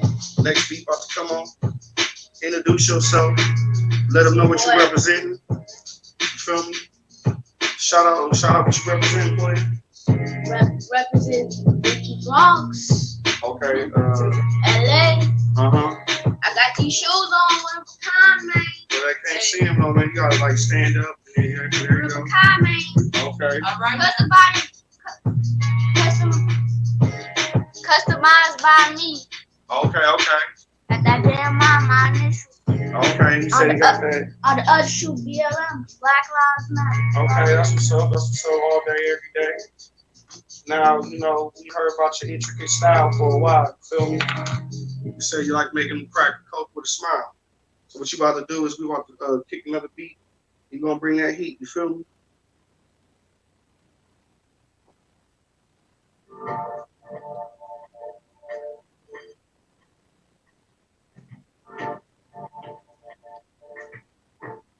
You ready?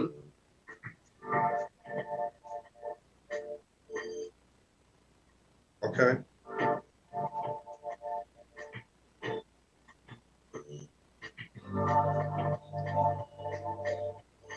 Uh-huh. Uh-huh. Yeah. You gotta spit. They can't hear you, man. You gotta be louder than that, man.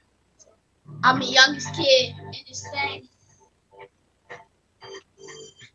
I'm the youngest kid in this rap game, and you know I'm about to go pretty bars.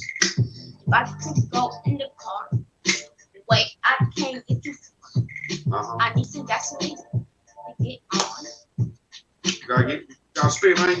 They can't hear you, man. No, Jay, and I'm going in this thing. About to go. Hey. Look at you. Look at this fool.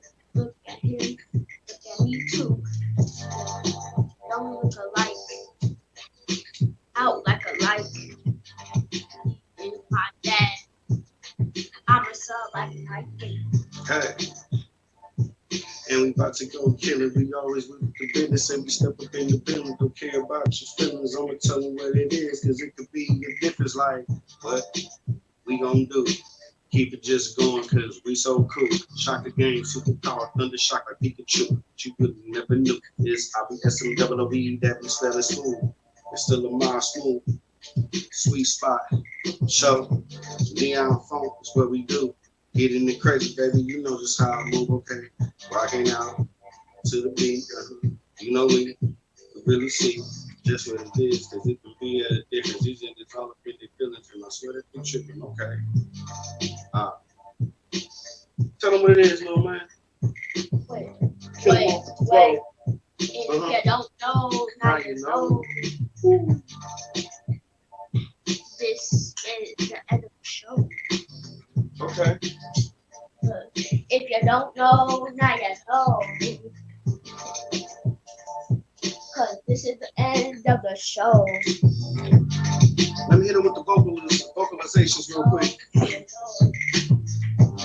I got me really looking over. Got me really feeling like it. It's something okay. West side, nobody got some sides of that you and I. Nigga ain't doing me because I've been really fly. Nigga crying with a monster herb. These niggas talking on the curb. Nigga like goddamn man, in the swamp. Who it is? You really thinking? Standing tall, that's the Abraham Lincoln. That's the money stacked up. Gotta get there prayers. Looking like oh shit. I be just with the biz. So what it be? It's a celebrity. Modified zombie, you know it. Niggas down 5 weeks, yeah. So what it is, for sure. Tell them, bro.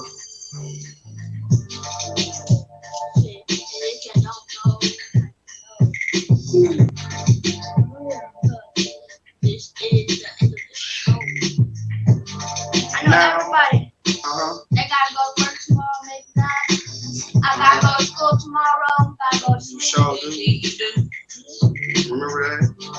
You know, we got one little track, one last song. This dude gotta go to work the day after this, day after tomorrow. Feel me? Shout out to all the working class people out there. Freestyle cycles in the session. It's always a blessing. Waking up in the morning feeling good, no stressing, yeah.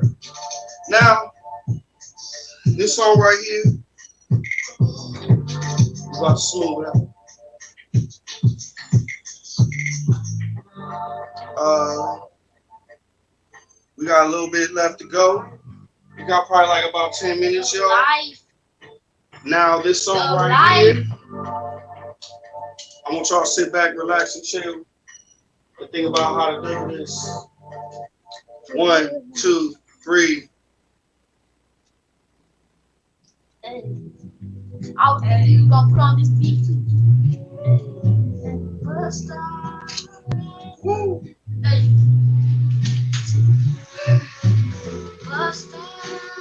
I'd like to give a shout out. I wish my Uncle George were here. He know what to do. Set him at the bus stop. Hey. Waiting on the metro. Looking at the cars roll by. They be rolling by fast and slow. When I was chilling on the east side, and I'm chilling being real fly. But I'm waiting, and waiting on the bus to come. Said I've been chilling and I'm waiting for the 2:15.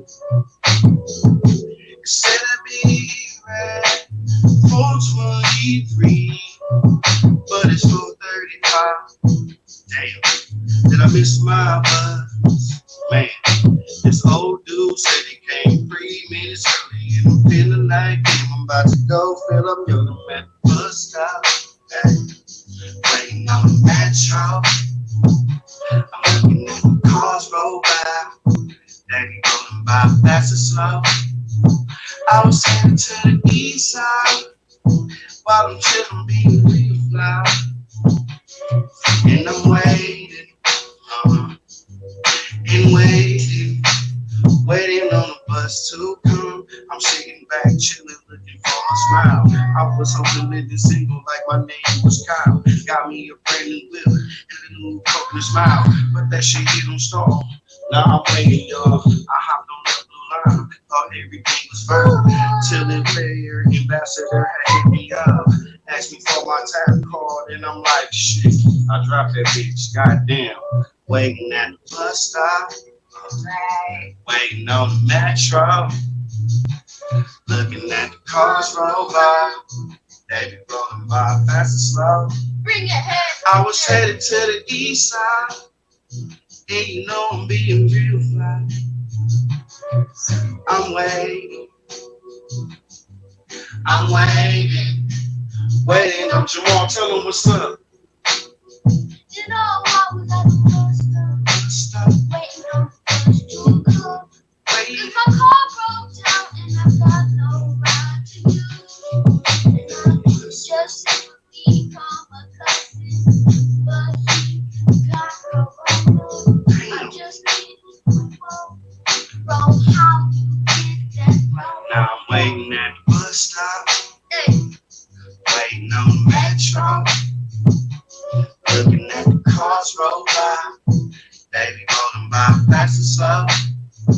I was headed to the east side, and I'm chillin', being real fly.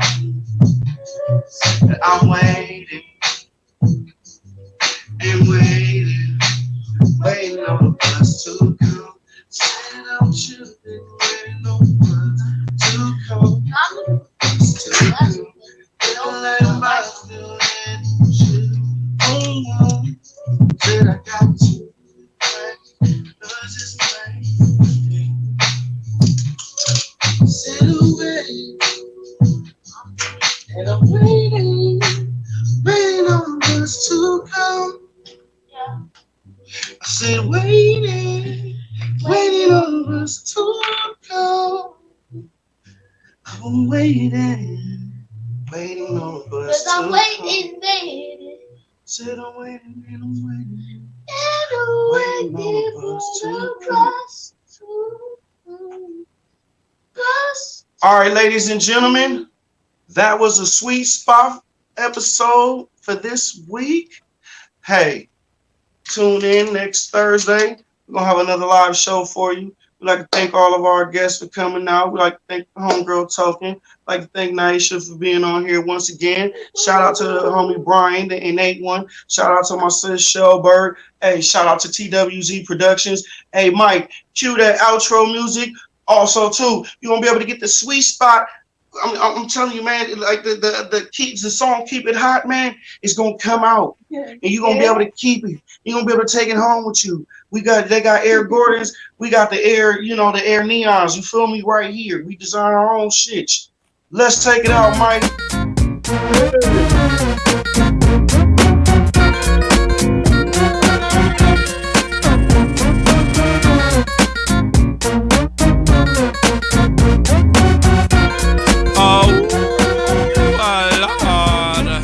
I've been thinking all night what I'm gonna do to make it right.